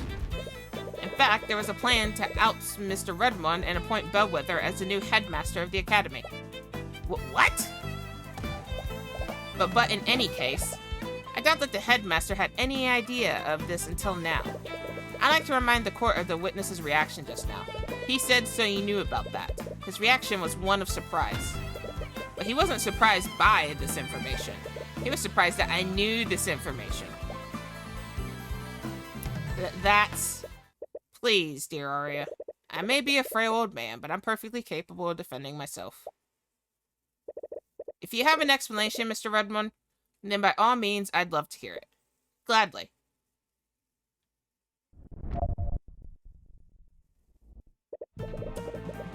Oh, his eyes are open. Oh, no. It is true that I knew about the Frege's plot beforehand, but I had only just learned about it. On the day of the murder, the professor told me about her plan. She's going to replace me as headmaster and replace the staff of her arcane constructs. Now you might say that this would have given me the perfect motive to murder the professor. However, the supposed murder weapon was stolen from Miss Frege. This happened weeks before the murder and my discovery of the professor's treachery. I had no knowledge of their plan before she told me, and therefore I wouldn't have known to steal Miss Frege's weapon in an attempt to frame her. Are you satisfied now, Mr. Cuthbert? No. There's no way that the headmaster could have come up with this plan. If he really did do this, that means he stole the rapier too, right? Most likely. His alibi makes sense. He couldn't have planned this whole thing unless he knew about Bellwether's plans. That would mean he knew about this weeks ago. But how did he even find out? The best way to tell a convincing lie is to leave a lot of truths and only change one detail. Maybe Bellwether did tell him, but she actually told him weeks ago. The question is, how do you prove that? Mr. Cuthbert, you may begin your cross-examination.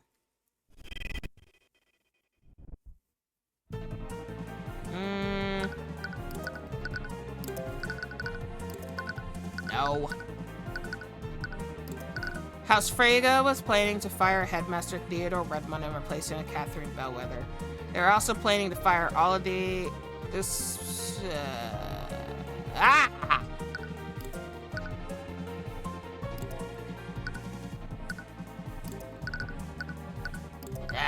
fucking heck. I didn't think it was gonna be that one again. I thought just reading it would help me. Redmond, you keep saying that you didn't know about Bellwether's plot before yesterday. Do you still plan on standing behind that claim? Of course I am, because it's the truth. I'm sorry, Redmond, but you should really close your doors during your meetings. What? Did someone see? Someone see what? It is true that Bellwether revealed her plan to you during one of your meetings. In fact, Jan Hughes happened to overhear that same meeting. But he only overheard the part where the staff would be replaced. And that's the strangest part, Redmond. According to Mr. Hughes, this meeting occurred weeks ago. You can't accuse the headmaster of perjury based on a rumor. Everything you've just said is based on second-hand information. Mr. Hughes distinctly overheard that the staff would be replaced with arcane constructs. That is too specific and too accurate to assume that he misheard a different conversation. The professor probably only revealed her plan for the arcane constructs. It still doesn't prove that he knew about her treachery beforehand. Professor Bellwether had no authority over the cleaning staff's appointment. It would make sense for her to just reveal her plan for the arcane constructs. That would only make sense if he knew that Bellwether would be taking his job. So tell me one thing, Redmond. Why did you find the need to lie about this? Is it because you saw a need to protect yourself from my accusations? Redmond, I asked you a question. Did you murder Catherine Bellwether?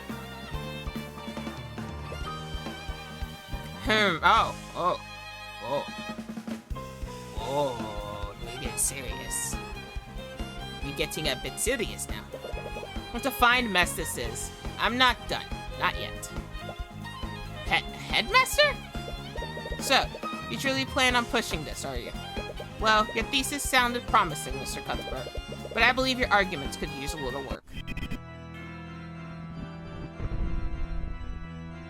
This argument? We got really serious. You think I killed Catherine Bellwether? Me? I am an elderly man in his late 80s. I was alone and had nothing to overpower Bellwether with. I can barely walk, much less wield a rapier.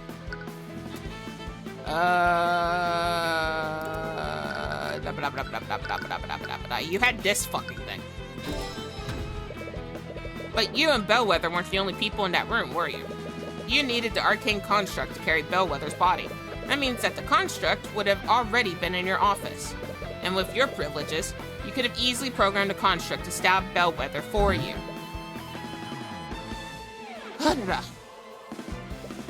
Even so, think about what would have transpired afterward. Recall, Miss Steelman's timeline of Bellwether's witnesses. With your theory, the construct would have spent more than an hour in the library. Having it there would have risked my so-called ruse from being discovered. Luckily, Lady Frege can't tell night from day. I wouldn't have the construct linger around the library.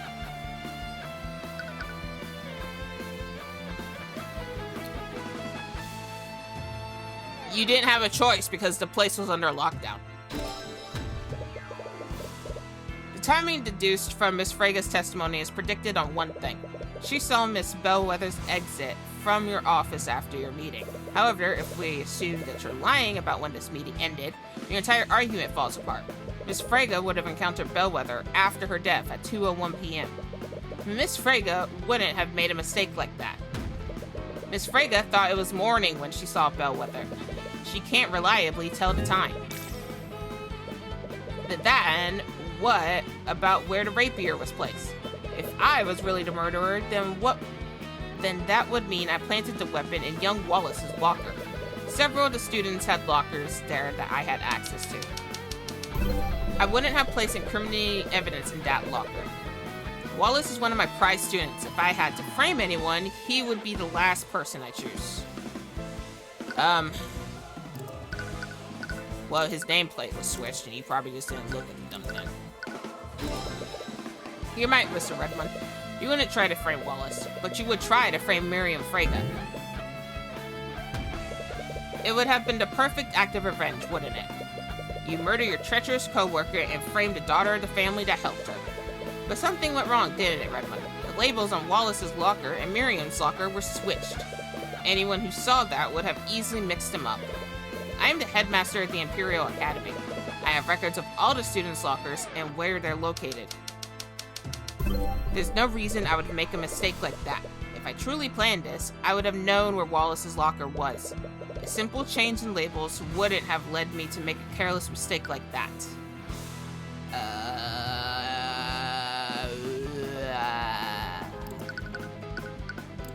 Hey, you, mister. But it wasn't you, was it? Your arcane construct was the one planted the rapier in the locker. I bet you commanded it to place this rapier in the locker of Miriam Frega, but it saw the ID number on Wallace's locker and assumed that it was Miriam's. This is... Redmond begins desperately stammering, looking for something to say. Miss Steelwind, say something. What? Mr. Cuthbert, your theory may be plausible, but there's no evidence to support it. Ha!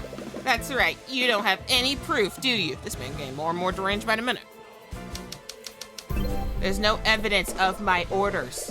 Saying that, that's incorrect. Your stupid things record voices. Do I... this one? No. Do I present this one? I knew it was one of the two. Your arcane construct is still in the locker room where it planted the rapier. All we have to do is take a look inside and we'll see the blood inside. Is that so, Mr. Cuthbert? What? Why does he still look so confident? No, Mr. Cuthbert, I already checked the inside of that construct during my investigation. The interior was completely clean. What? The construct's primary function is to assist and clean, dear Tyrion. They have a function that allows them to clean themselves inside and out. Well, we can still look at its command history, right? Think about it, Mr. Cuthbert. Do you honestly think that the murderer would leave behind evidence like that? I'm sure that whoever orchestrated this plot, they ordered the construct to wipe its logs when it was finished. No. Oh, shit. Fucking.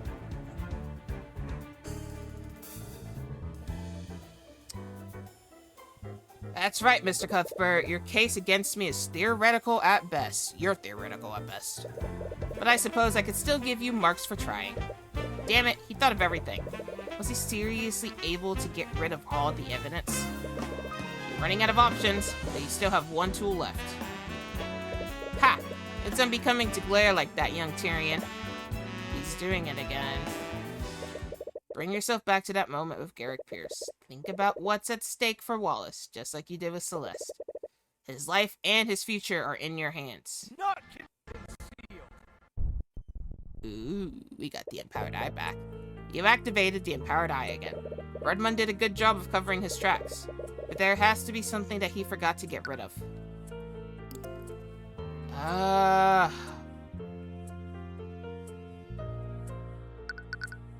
Let's project a construct. The construct's orders were clear. Plant the body in Lecture Hall 2B, and then plant the evidence in Frega's locker. It was supposed to head to the storage room afterwards. What happened? Interesting. The construct wasn't supposed to be in the locker room?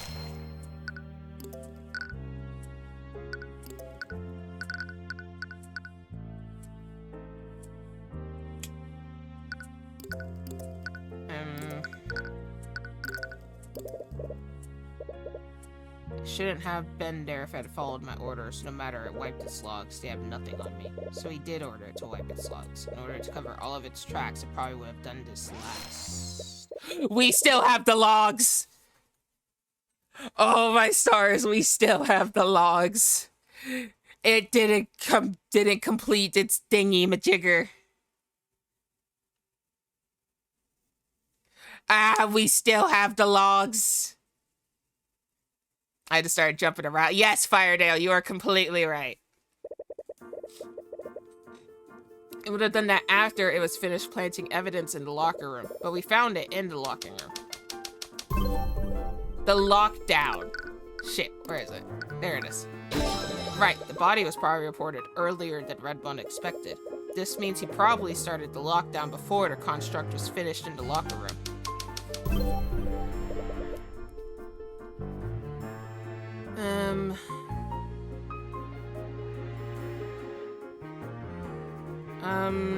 I can't do the construct.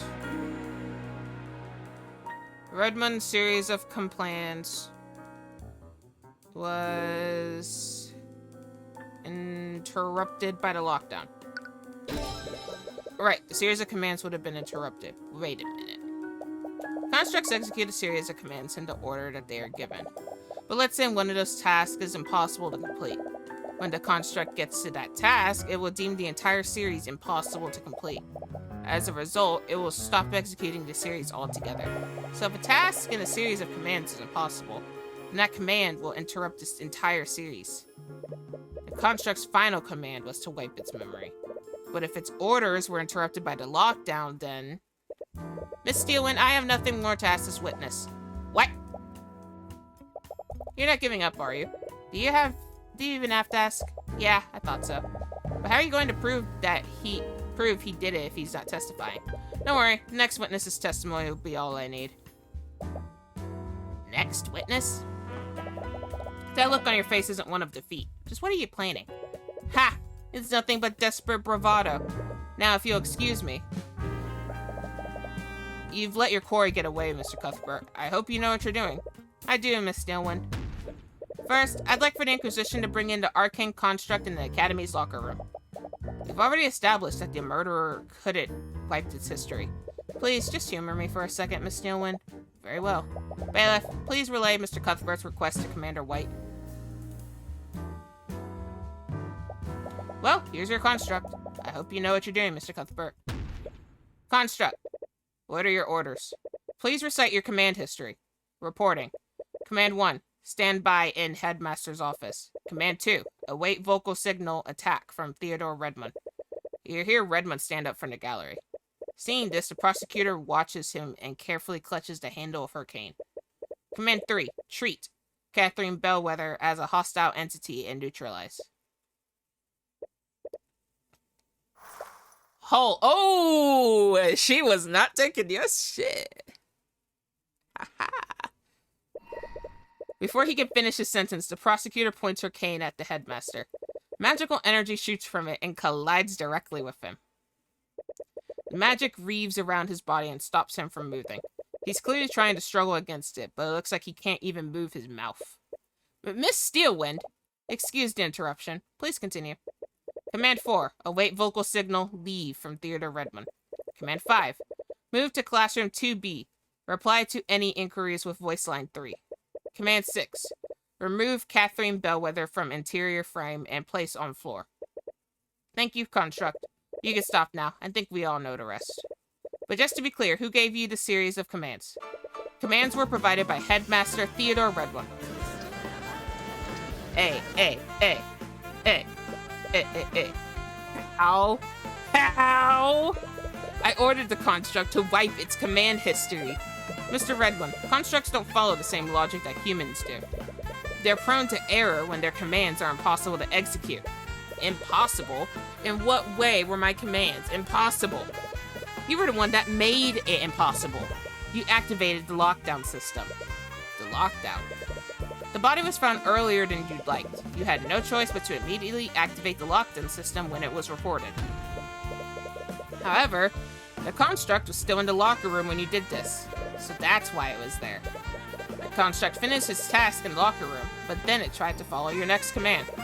It tried to move to the storage room, but it was prevented from doing so.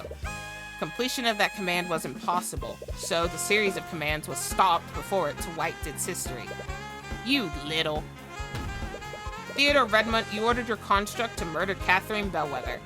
Then you had it place the murder weapon in a locker to frame Miriam Frege. And we have your construct's testimony to prove it. And that's checkmate.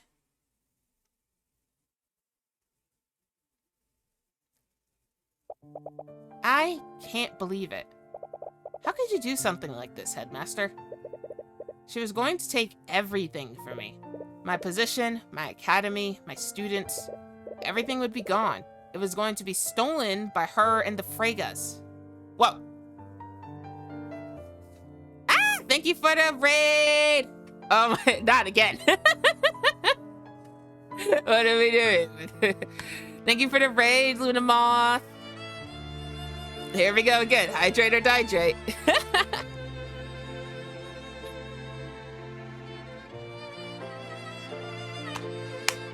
I got you, Hydrate J.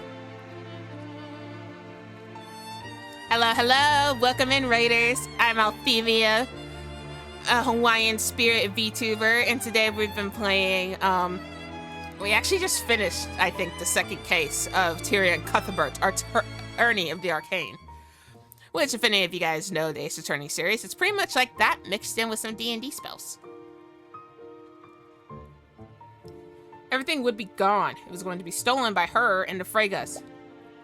Why didn't you say anything to me? I could have...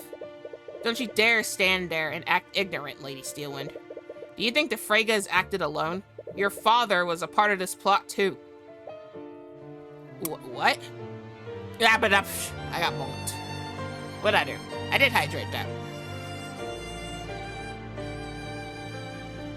Hydrate or dehydrate version 2. Wait, was that the raid message? I didn't even notice it said version 2. That's funny. I have nothing to say to you. I thought you were different. I listened to your lies about societal reform. In the end, you were just like the rest of the aristocracy. By the scaled lord, what have I done? I was even willing to sacrifice poor Wallace. I can't believe Why did I listen to... Why did I do this? It appears we have a full confession. The court sees no reason to prolong this any further. Bailiff, please escort the witness to a holding cell.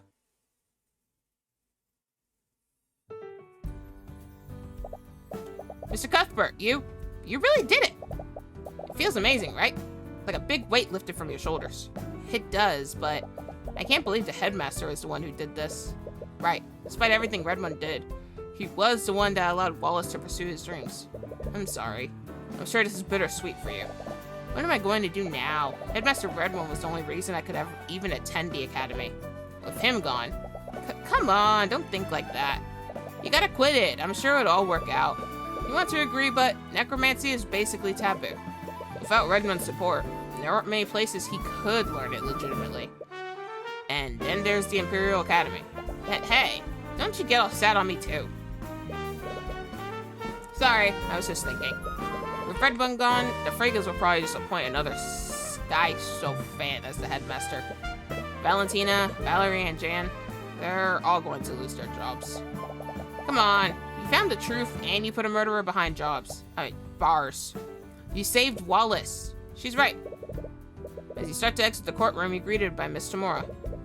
Was she in the gallery this entire time? At the end of the day, you saved Wallace from a wrongful conviction. You should be proud of yourself for that. I suppose you're right. Maybe I am just overthinking things. But a doubt still lingers in your mind. Now come on, I'm taking Wallace to that restaurant we went to last time. Do you? Remember how much that place costs? Don't worry, I have plenty of gold. Am I the only one on this team not making any gold? Why don't you meet us there, Celeste? I need to talk with Tyrion for a moment. Alright, let's go, Wallace. Okay. You've activated the Empowered Eye again, didn't you? She doesn't appear to be praising you. I did. I didn't really have a choice. The Eye of Horus is a powerful tool, Tyrion, but that's twice now that you used the Empowered Eye to get out of a tough spot. You can't keep relying on it if you want to grow as an attorney. One day, you'll find a witness that the Empowered Eye won't work on. It worked for me this far, though. But I suppose you're right. I'll try to rely on it less next time. And that marked the end of another case in my career as a defense attorney. Another life saved, and another murderer brought to justice. But I still couldn't shake this feeling of uneasiness. Was it guilt for what would happen to the faculty staff? Or was it something else? Oh, we did complete that episode. Woo! Uh-oh. Man, Steelwind has been talking with the perp for hours. What's there to even ask at this point? Turns out she doesn't trust his testimony. Something about his memories not matching up with the crime scene. You don't think he has mage blight, does he? No, it's not that. She's found that damn symbol etched into his desk. Or what does she call it? The purple mark? Oh, for the love of. Not this again. Look, if the little lady wants to chase the boogeyman, just let her. At least this time she's doing it personally instead of dragging us into it. Cast sleep. Hey! What's up with... Who did this to your desk? What has gotten into you? I've already admitted to everything. What more could you possibly want from me? Where did this graffiti come from? What is this symbol? What is the purple mark? I don't know. A student must have done it at some point. Think very hard, Headmaster. When did you receive this purple symbol? Focus on the moment you received this. Wait a minute. I remember it now, but how? Lady Steelwind? Lady Steelwind? Arya, what happened? Are you okay? That was close. My elation over meeting him almost made me forget. Eris, what are you doing here? Why? What? I remember now. It was you. You put those ideas into my mind. You're the one who told me to murder Bellwether. Oh, you humans never fail to amuse me. I didn't make you do anything. Everything you did that day, all the planning, all the preparation, that came from your own mind. And I have to say, I was quite entertained with the scheme you came up with. Why, you even broke into Miriam's room. I didn't know you had it in you, old man. You made me forget about our conversation. But how? Illusions can't affect the mind. Magic can't affect the mind. It's a shame, though. I would have much rather turned Wallace into the antagonist of this chapter. Could you imagine if he turned? It would have been spectacular. Armies of the undead running rampant in the streets. But alas, even I can't corrupt his pure soul. Answer me. Who are you? What are you? Who am I? I'm the Lord of the Sixth Circle.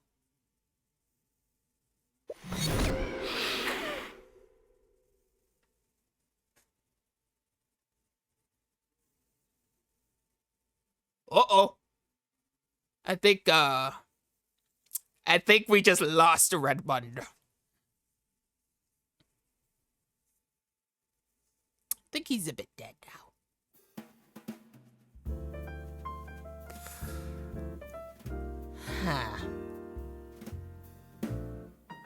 Well.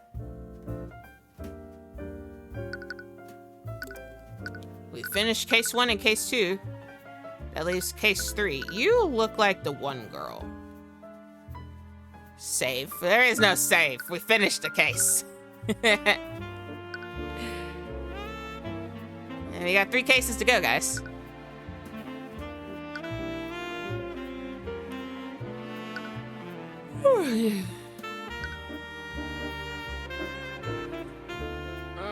Stretching.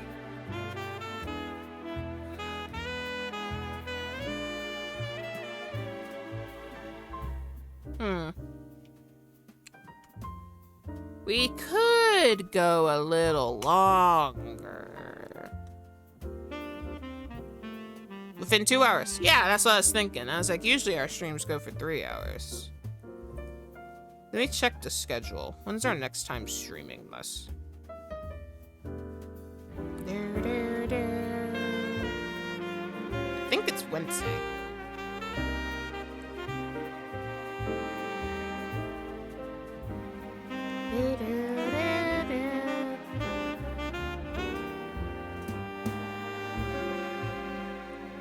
Hang on. I also gotta go check something real quick, so why I think about that. So what do you guys think? Should we continue? Because I'm perfectly fine with continuing.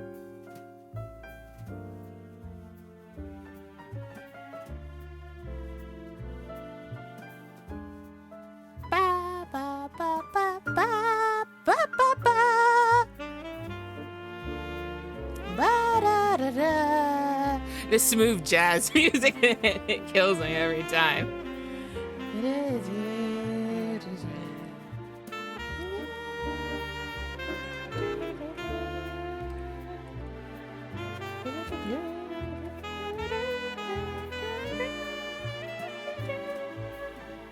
Don't mind me.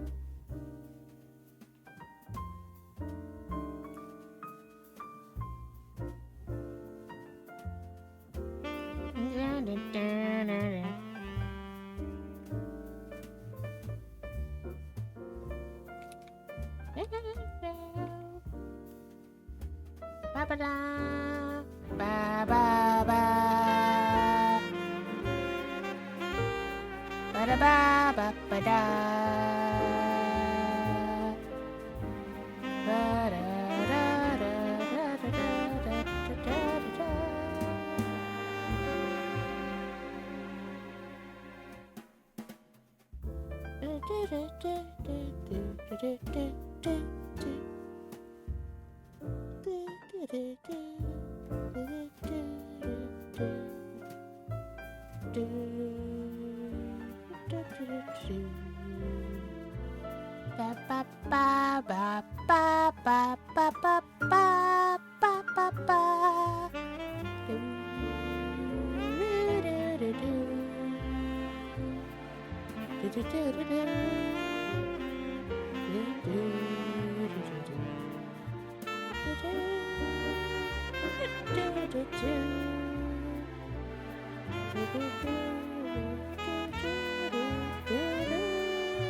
So what's happening? I was making a bottle. We just finished the second case, and I was working on doing some things while also singing along to the smooth jazz music.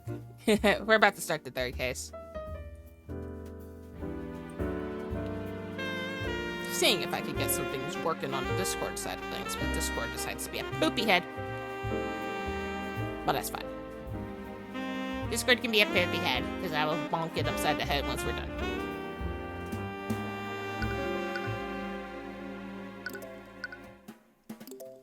Yes, start from episode 3. Let's go. I'm sorry, Interior. Hey. We've seen that name, Frey. She did stuff.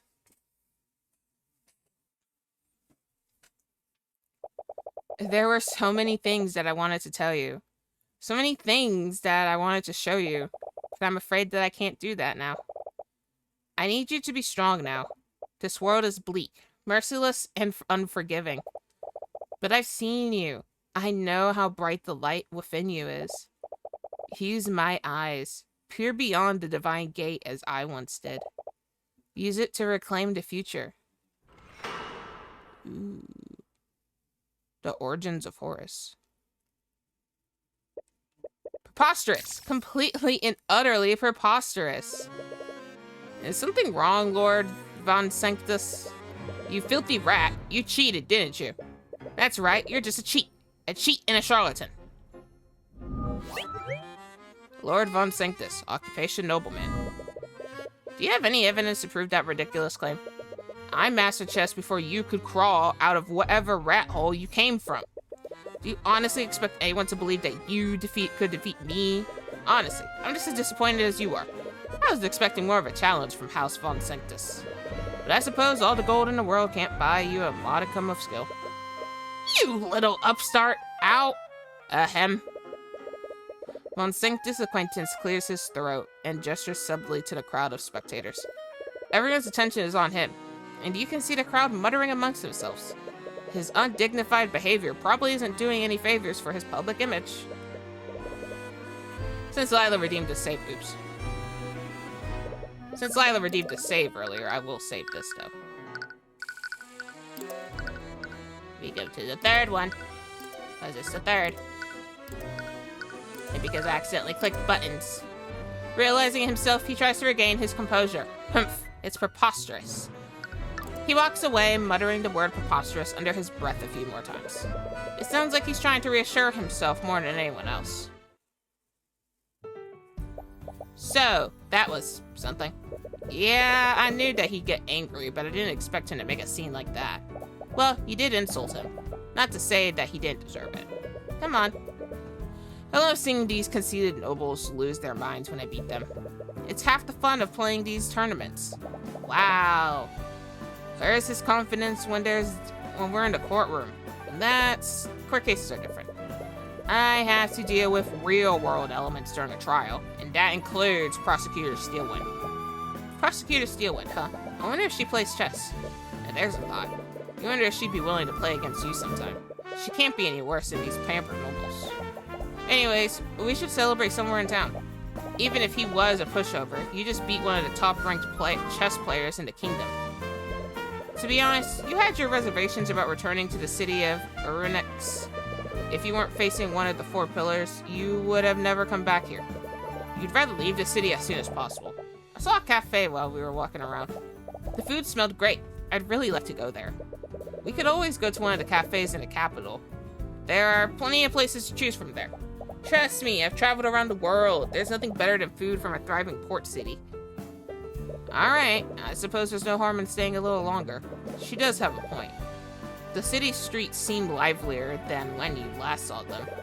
You've seen a lot of businesses that weren't here before, and they all seem to be very well off. Despite being a port city, Arunex used to look like a ghost town. Has local nobility been investing in the city? You find that possibility very hard to believe. You arrive at the cafe that Celeste told you about. As you enter, you're struck by a powerful aroma of freshly baked pastries and coffee. The scent of the baked goods swirls around you. You take a moment to inhale the enticing smells. You have to admit, that's making you very hungry. So, you seek to enter the domain of the Deathbringer's songstress. Well, if glory is what you seek, then look no further. For you stand before...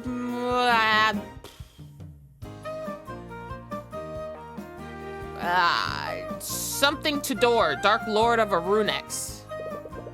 As you head further into the cafe, you're approached by a familiar face. A familiar face can tell me how to pronounce her name. Rika? Is that you? Ha! It appears that my reputation precedes me. How good of you to... Wait. You're Tyrion?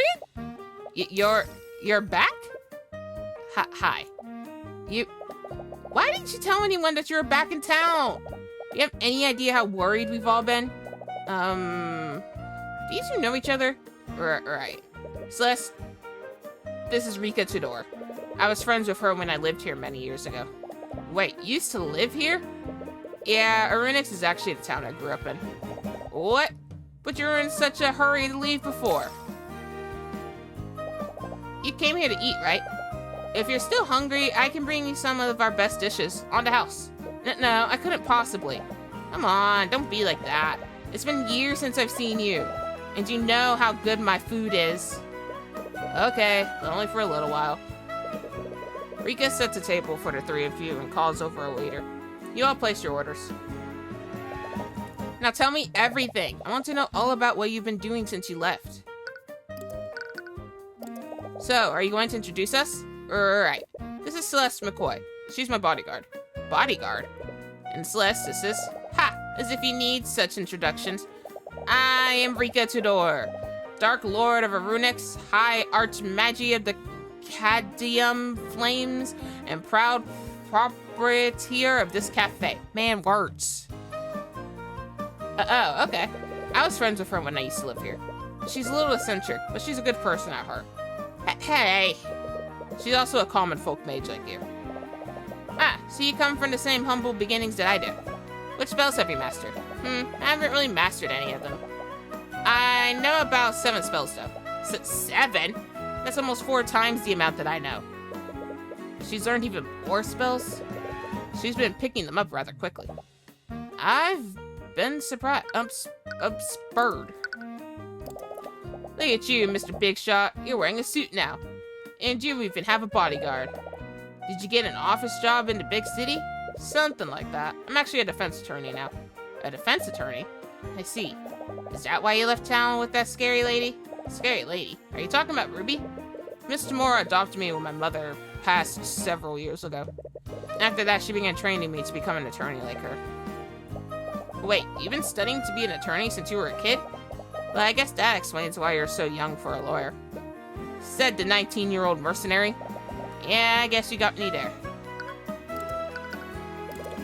Are you the owner of this cafe, Rika? You've always spoke about opening one when we were kids. Yep, and it's all thanks to the Dracogen Trading Company. The company's owner invested in my business idea after trying my food. Because of him, I was able to open up here, just like I've always dreamed. Dracogen Trading Company? I don't think I've heard of them. They're pretty small right now, and they're only opening in Arunix. But I hear that they're planning to... Words. But I hear that they're planning to expand their operations throughout Wyvern. But I would have thought that Lord Von Sanctus would have weeded out any competition. After all, he owns one of the largest businesses in the kingdom. Lord Von Sanctus? Isn't he that pompous noble that I beat in the chess tournament this morning? Wait, that was you? I didn't even know he was a businessman. Von Sanctus Industries invented those arcane constructs that we saw at the Imperial Academy. How did you not know about these things? You practically fight against nobles for a living. Maybe you should start reading more about national politics.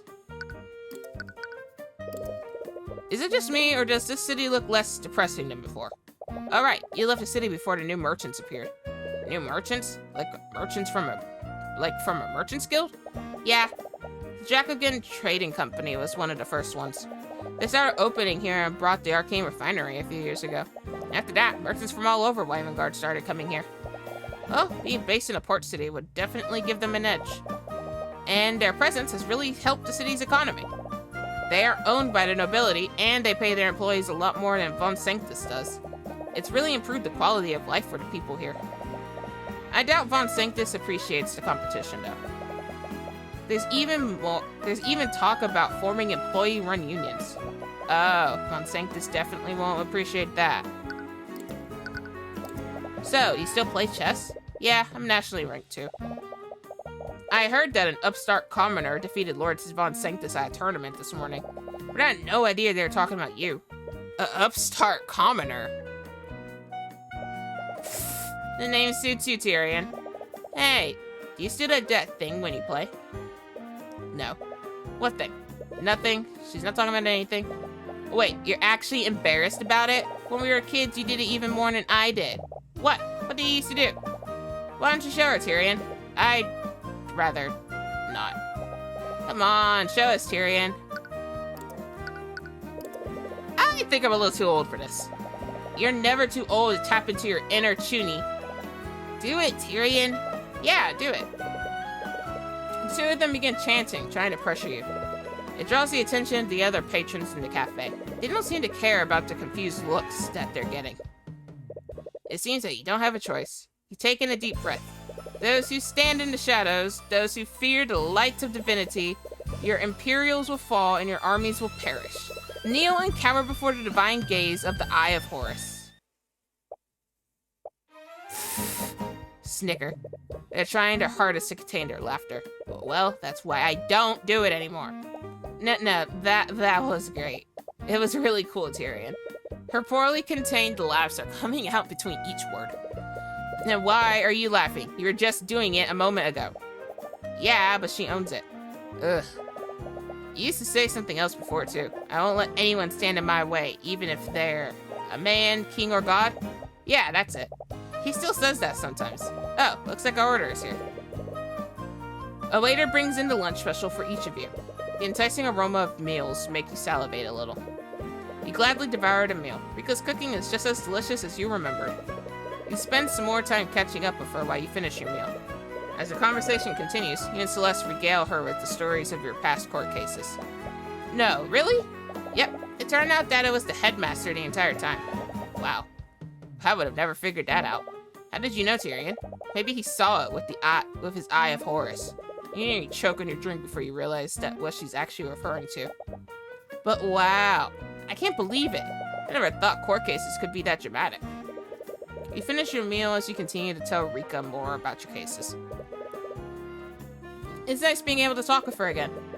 You tried so hard to leave everything behind after what happened, but you're happy that she seems to be doing well. Well, it's been nice catching up with you, Rika, but I think it's time for us to get going. What? But we just got here. It's okay. I'm sure you're pretty busy nowadays. I won't keep you busy. I won't keep you any longer. Be sure to write, okay? Don't just go and disappear like last time. Yeah, I'll stay in touch. You'd better. You exit the cafe and make your way to the local merchants guild to rent a carriage. The city streets seem to be a bit more crowded than usual. It's a little difficult to make your way through them. Hey, Tyrion? Yeah? Celeste is fidgeting with her hands. She looks like she wants to say something, but every time she starts to speak, she quickly stops herself. This happens a few more times before she seems to give up. Never mind. It's nothing. Okay. You both continue to walk silently as you make your way to the Merchants Guild. As you make your way there, the streets become more and more crowded. You hope the traffic won't interfere with the ride home. Hey, can we rent a carriage for travel to Rathlome? Sorry, but travel outside the city is temporarily closed. What? Why? Haven't you heard? The Knights of Kingsguard have locked down the city. They set up a blockade and everything. Check the city gates if you don't believe me. As you arrive at the city gates, you see the blockade that the merchant was talking about. A crowd of disgruntled townsfolk are angrily shouting at the knights stationed there. This is outrageous. How long do you plan on keeping us here? Sorry, but we have our orders. We can't let anyone outside of the city until our investigation is complete. There's an investigation? Did something happen? Can you at least tell us what's going on? Why is the entire city being blockaded? Sorry, sir. We're not allowed to release that information. You'll just have to make other arrangements while we sort this out. Actually, I haven't seen you two around before. I need to take down your names and occupations for our records. What? Why? It's fine, Celeste. We're better off just cooperating with them. It's an invasion of privacy, but you'd rather not resist orders from the Kingsguard. I'm Tyrion Cuthbert. I'm a defense attorney. Fine. I'm Celeste McCoy, bodyguard. Thanks. You look over to the other Kingsguard. They seem to be taking notes of the people here too. They must be making a list of everyone inside the city. But for what reason? Arenix blockade have been added to your notes. I have an important engagement tomorrow. What am I supposed to do now? This can't possibly be legal. The townsfolk continue shouting at the knights, but it's clear they won't be budging anytime soon. What do we do now? You notice that it's starting to get late. We don't know how long the city will be blockaded. We should find a place to stay overnight, just in case. You walk into a nearby tavern and see it absolutely crowded with patrons. Looks like everyone else had the same idea. Hey, welcome to the Aguen Tavern. What can I do for you? We can get 2 rooms for tonight? Sorry, I can't even spare 1 room. We're completely full with the blockade and all. Wait, let me take care of this. Celeste takes out a large pouch of gold and plops it on the innkeeper's desk. Well, would you look at that? One of our rooms just opened up. Only one? Hey, the entire city's locked down. Even with your gold, that's the best I can do for you. What, embarrassed to share a room with me, Tyrion? No, it's just... You realize that she's just teasing you like she usually does. Best not to give it any mind. Well, it's better than nothing. So, how should we... Oh, I was just came before. You can have the bed. I'll just sleep on the floor. Well, what? I can't just let you. Please. We may both be commoners, but you live a cushy life in the city. I'm a mercenary. I've lived on the road for years. I sleep like this all the time. Just got you there. Alright, tell me if you change your mind. Yeah. Hey, I didn't see you there. I was just walked past him. What?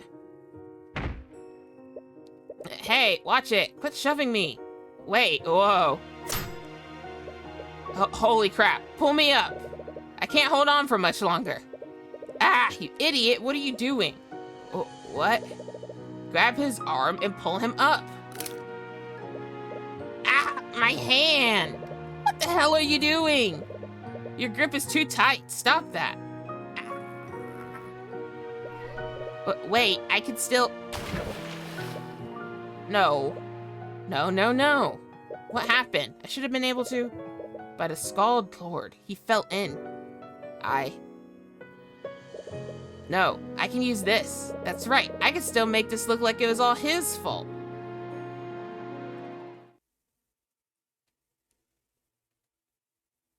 I don't even know what we just listened to.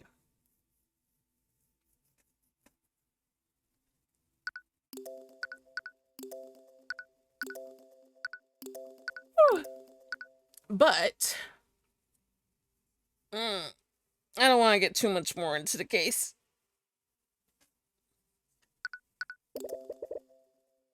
Oh, wait. Nightmare.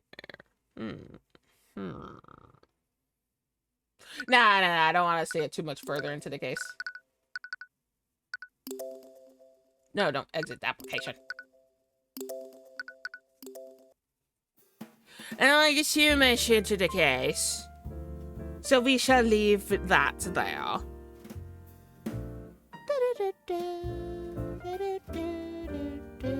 I did save. You poopy head.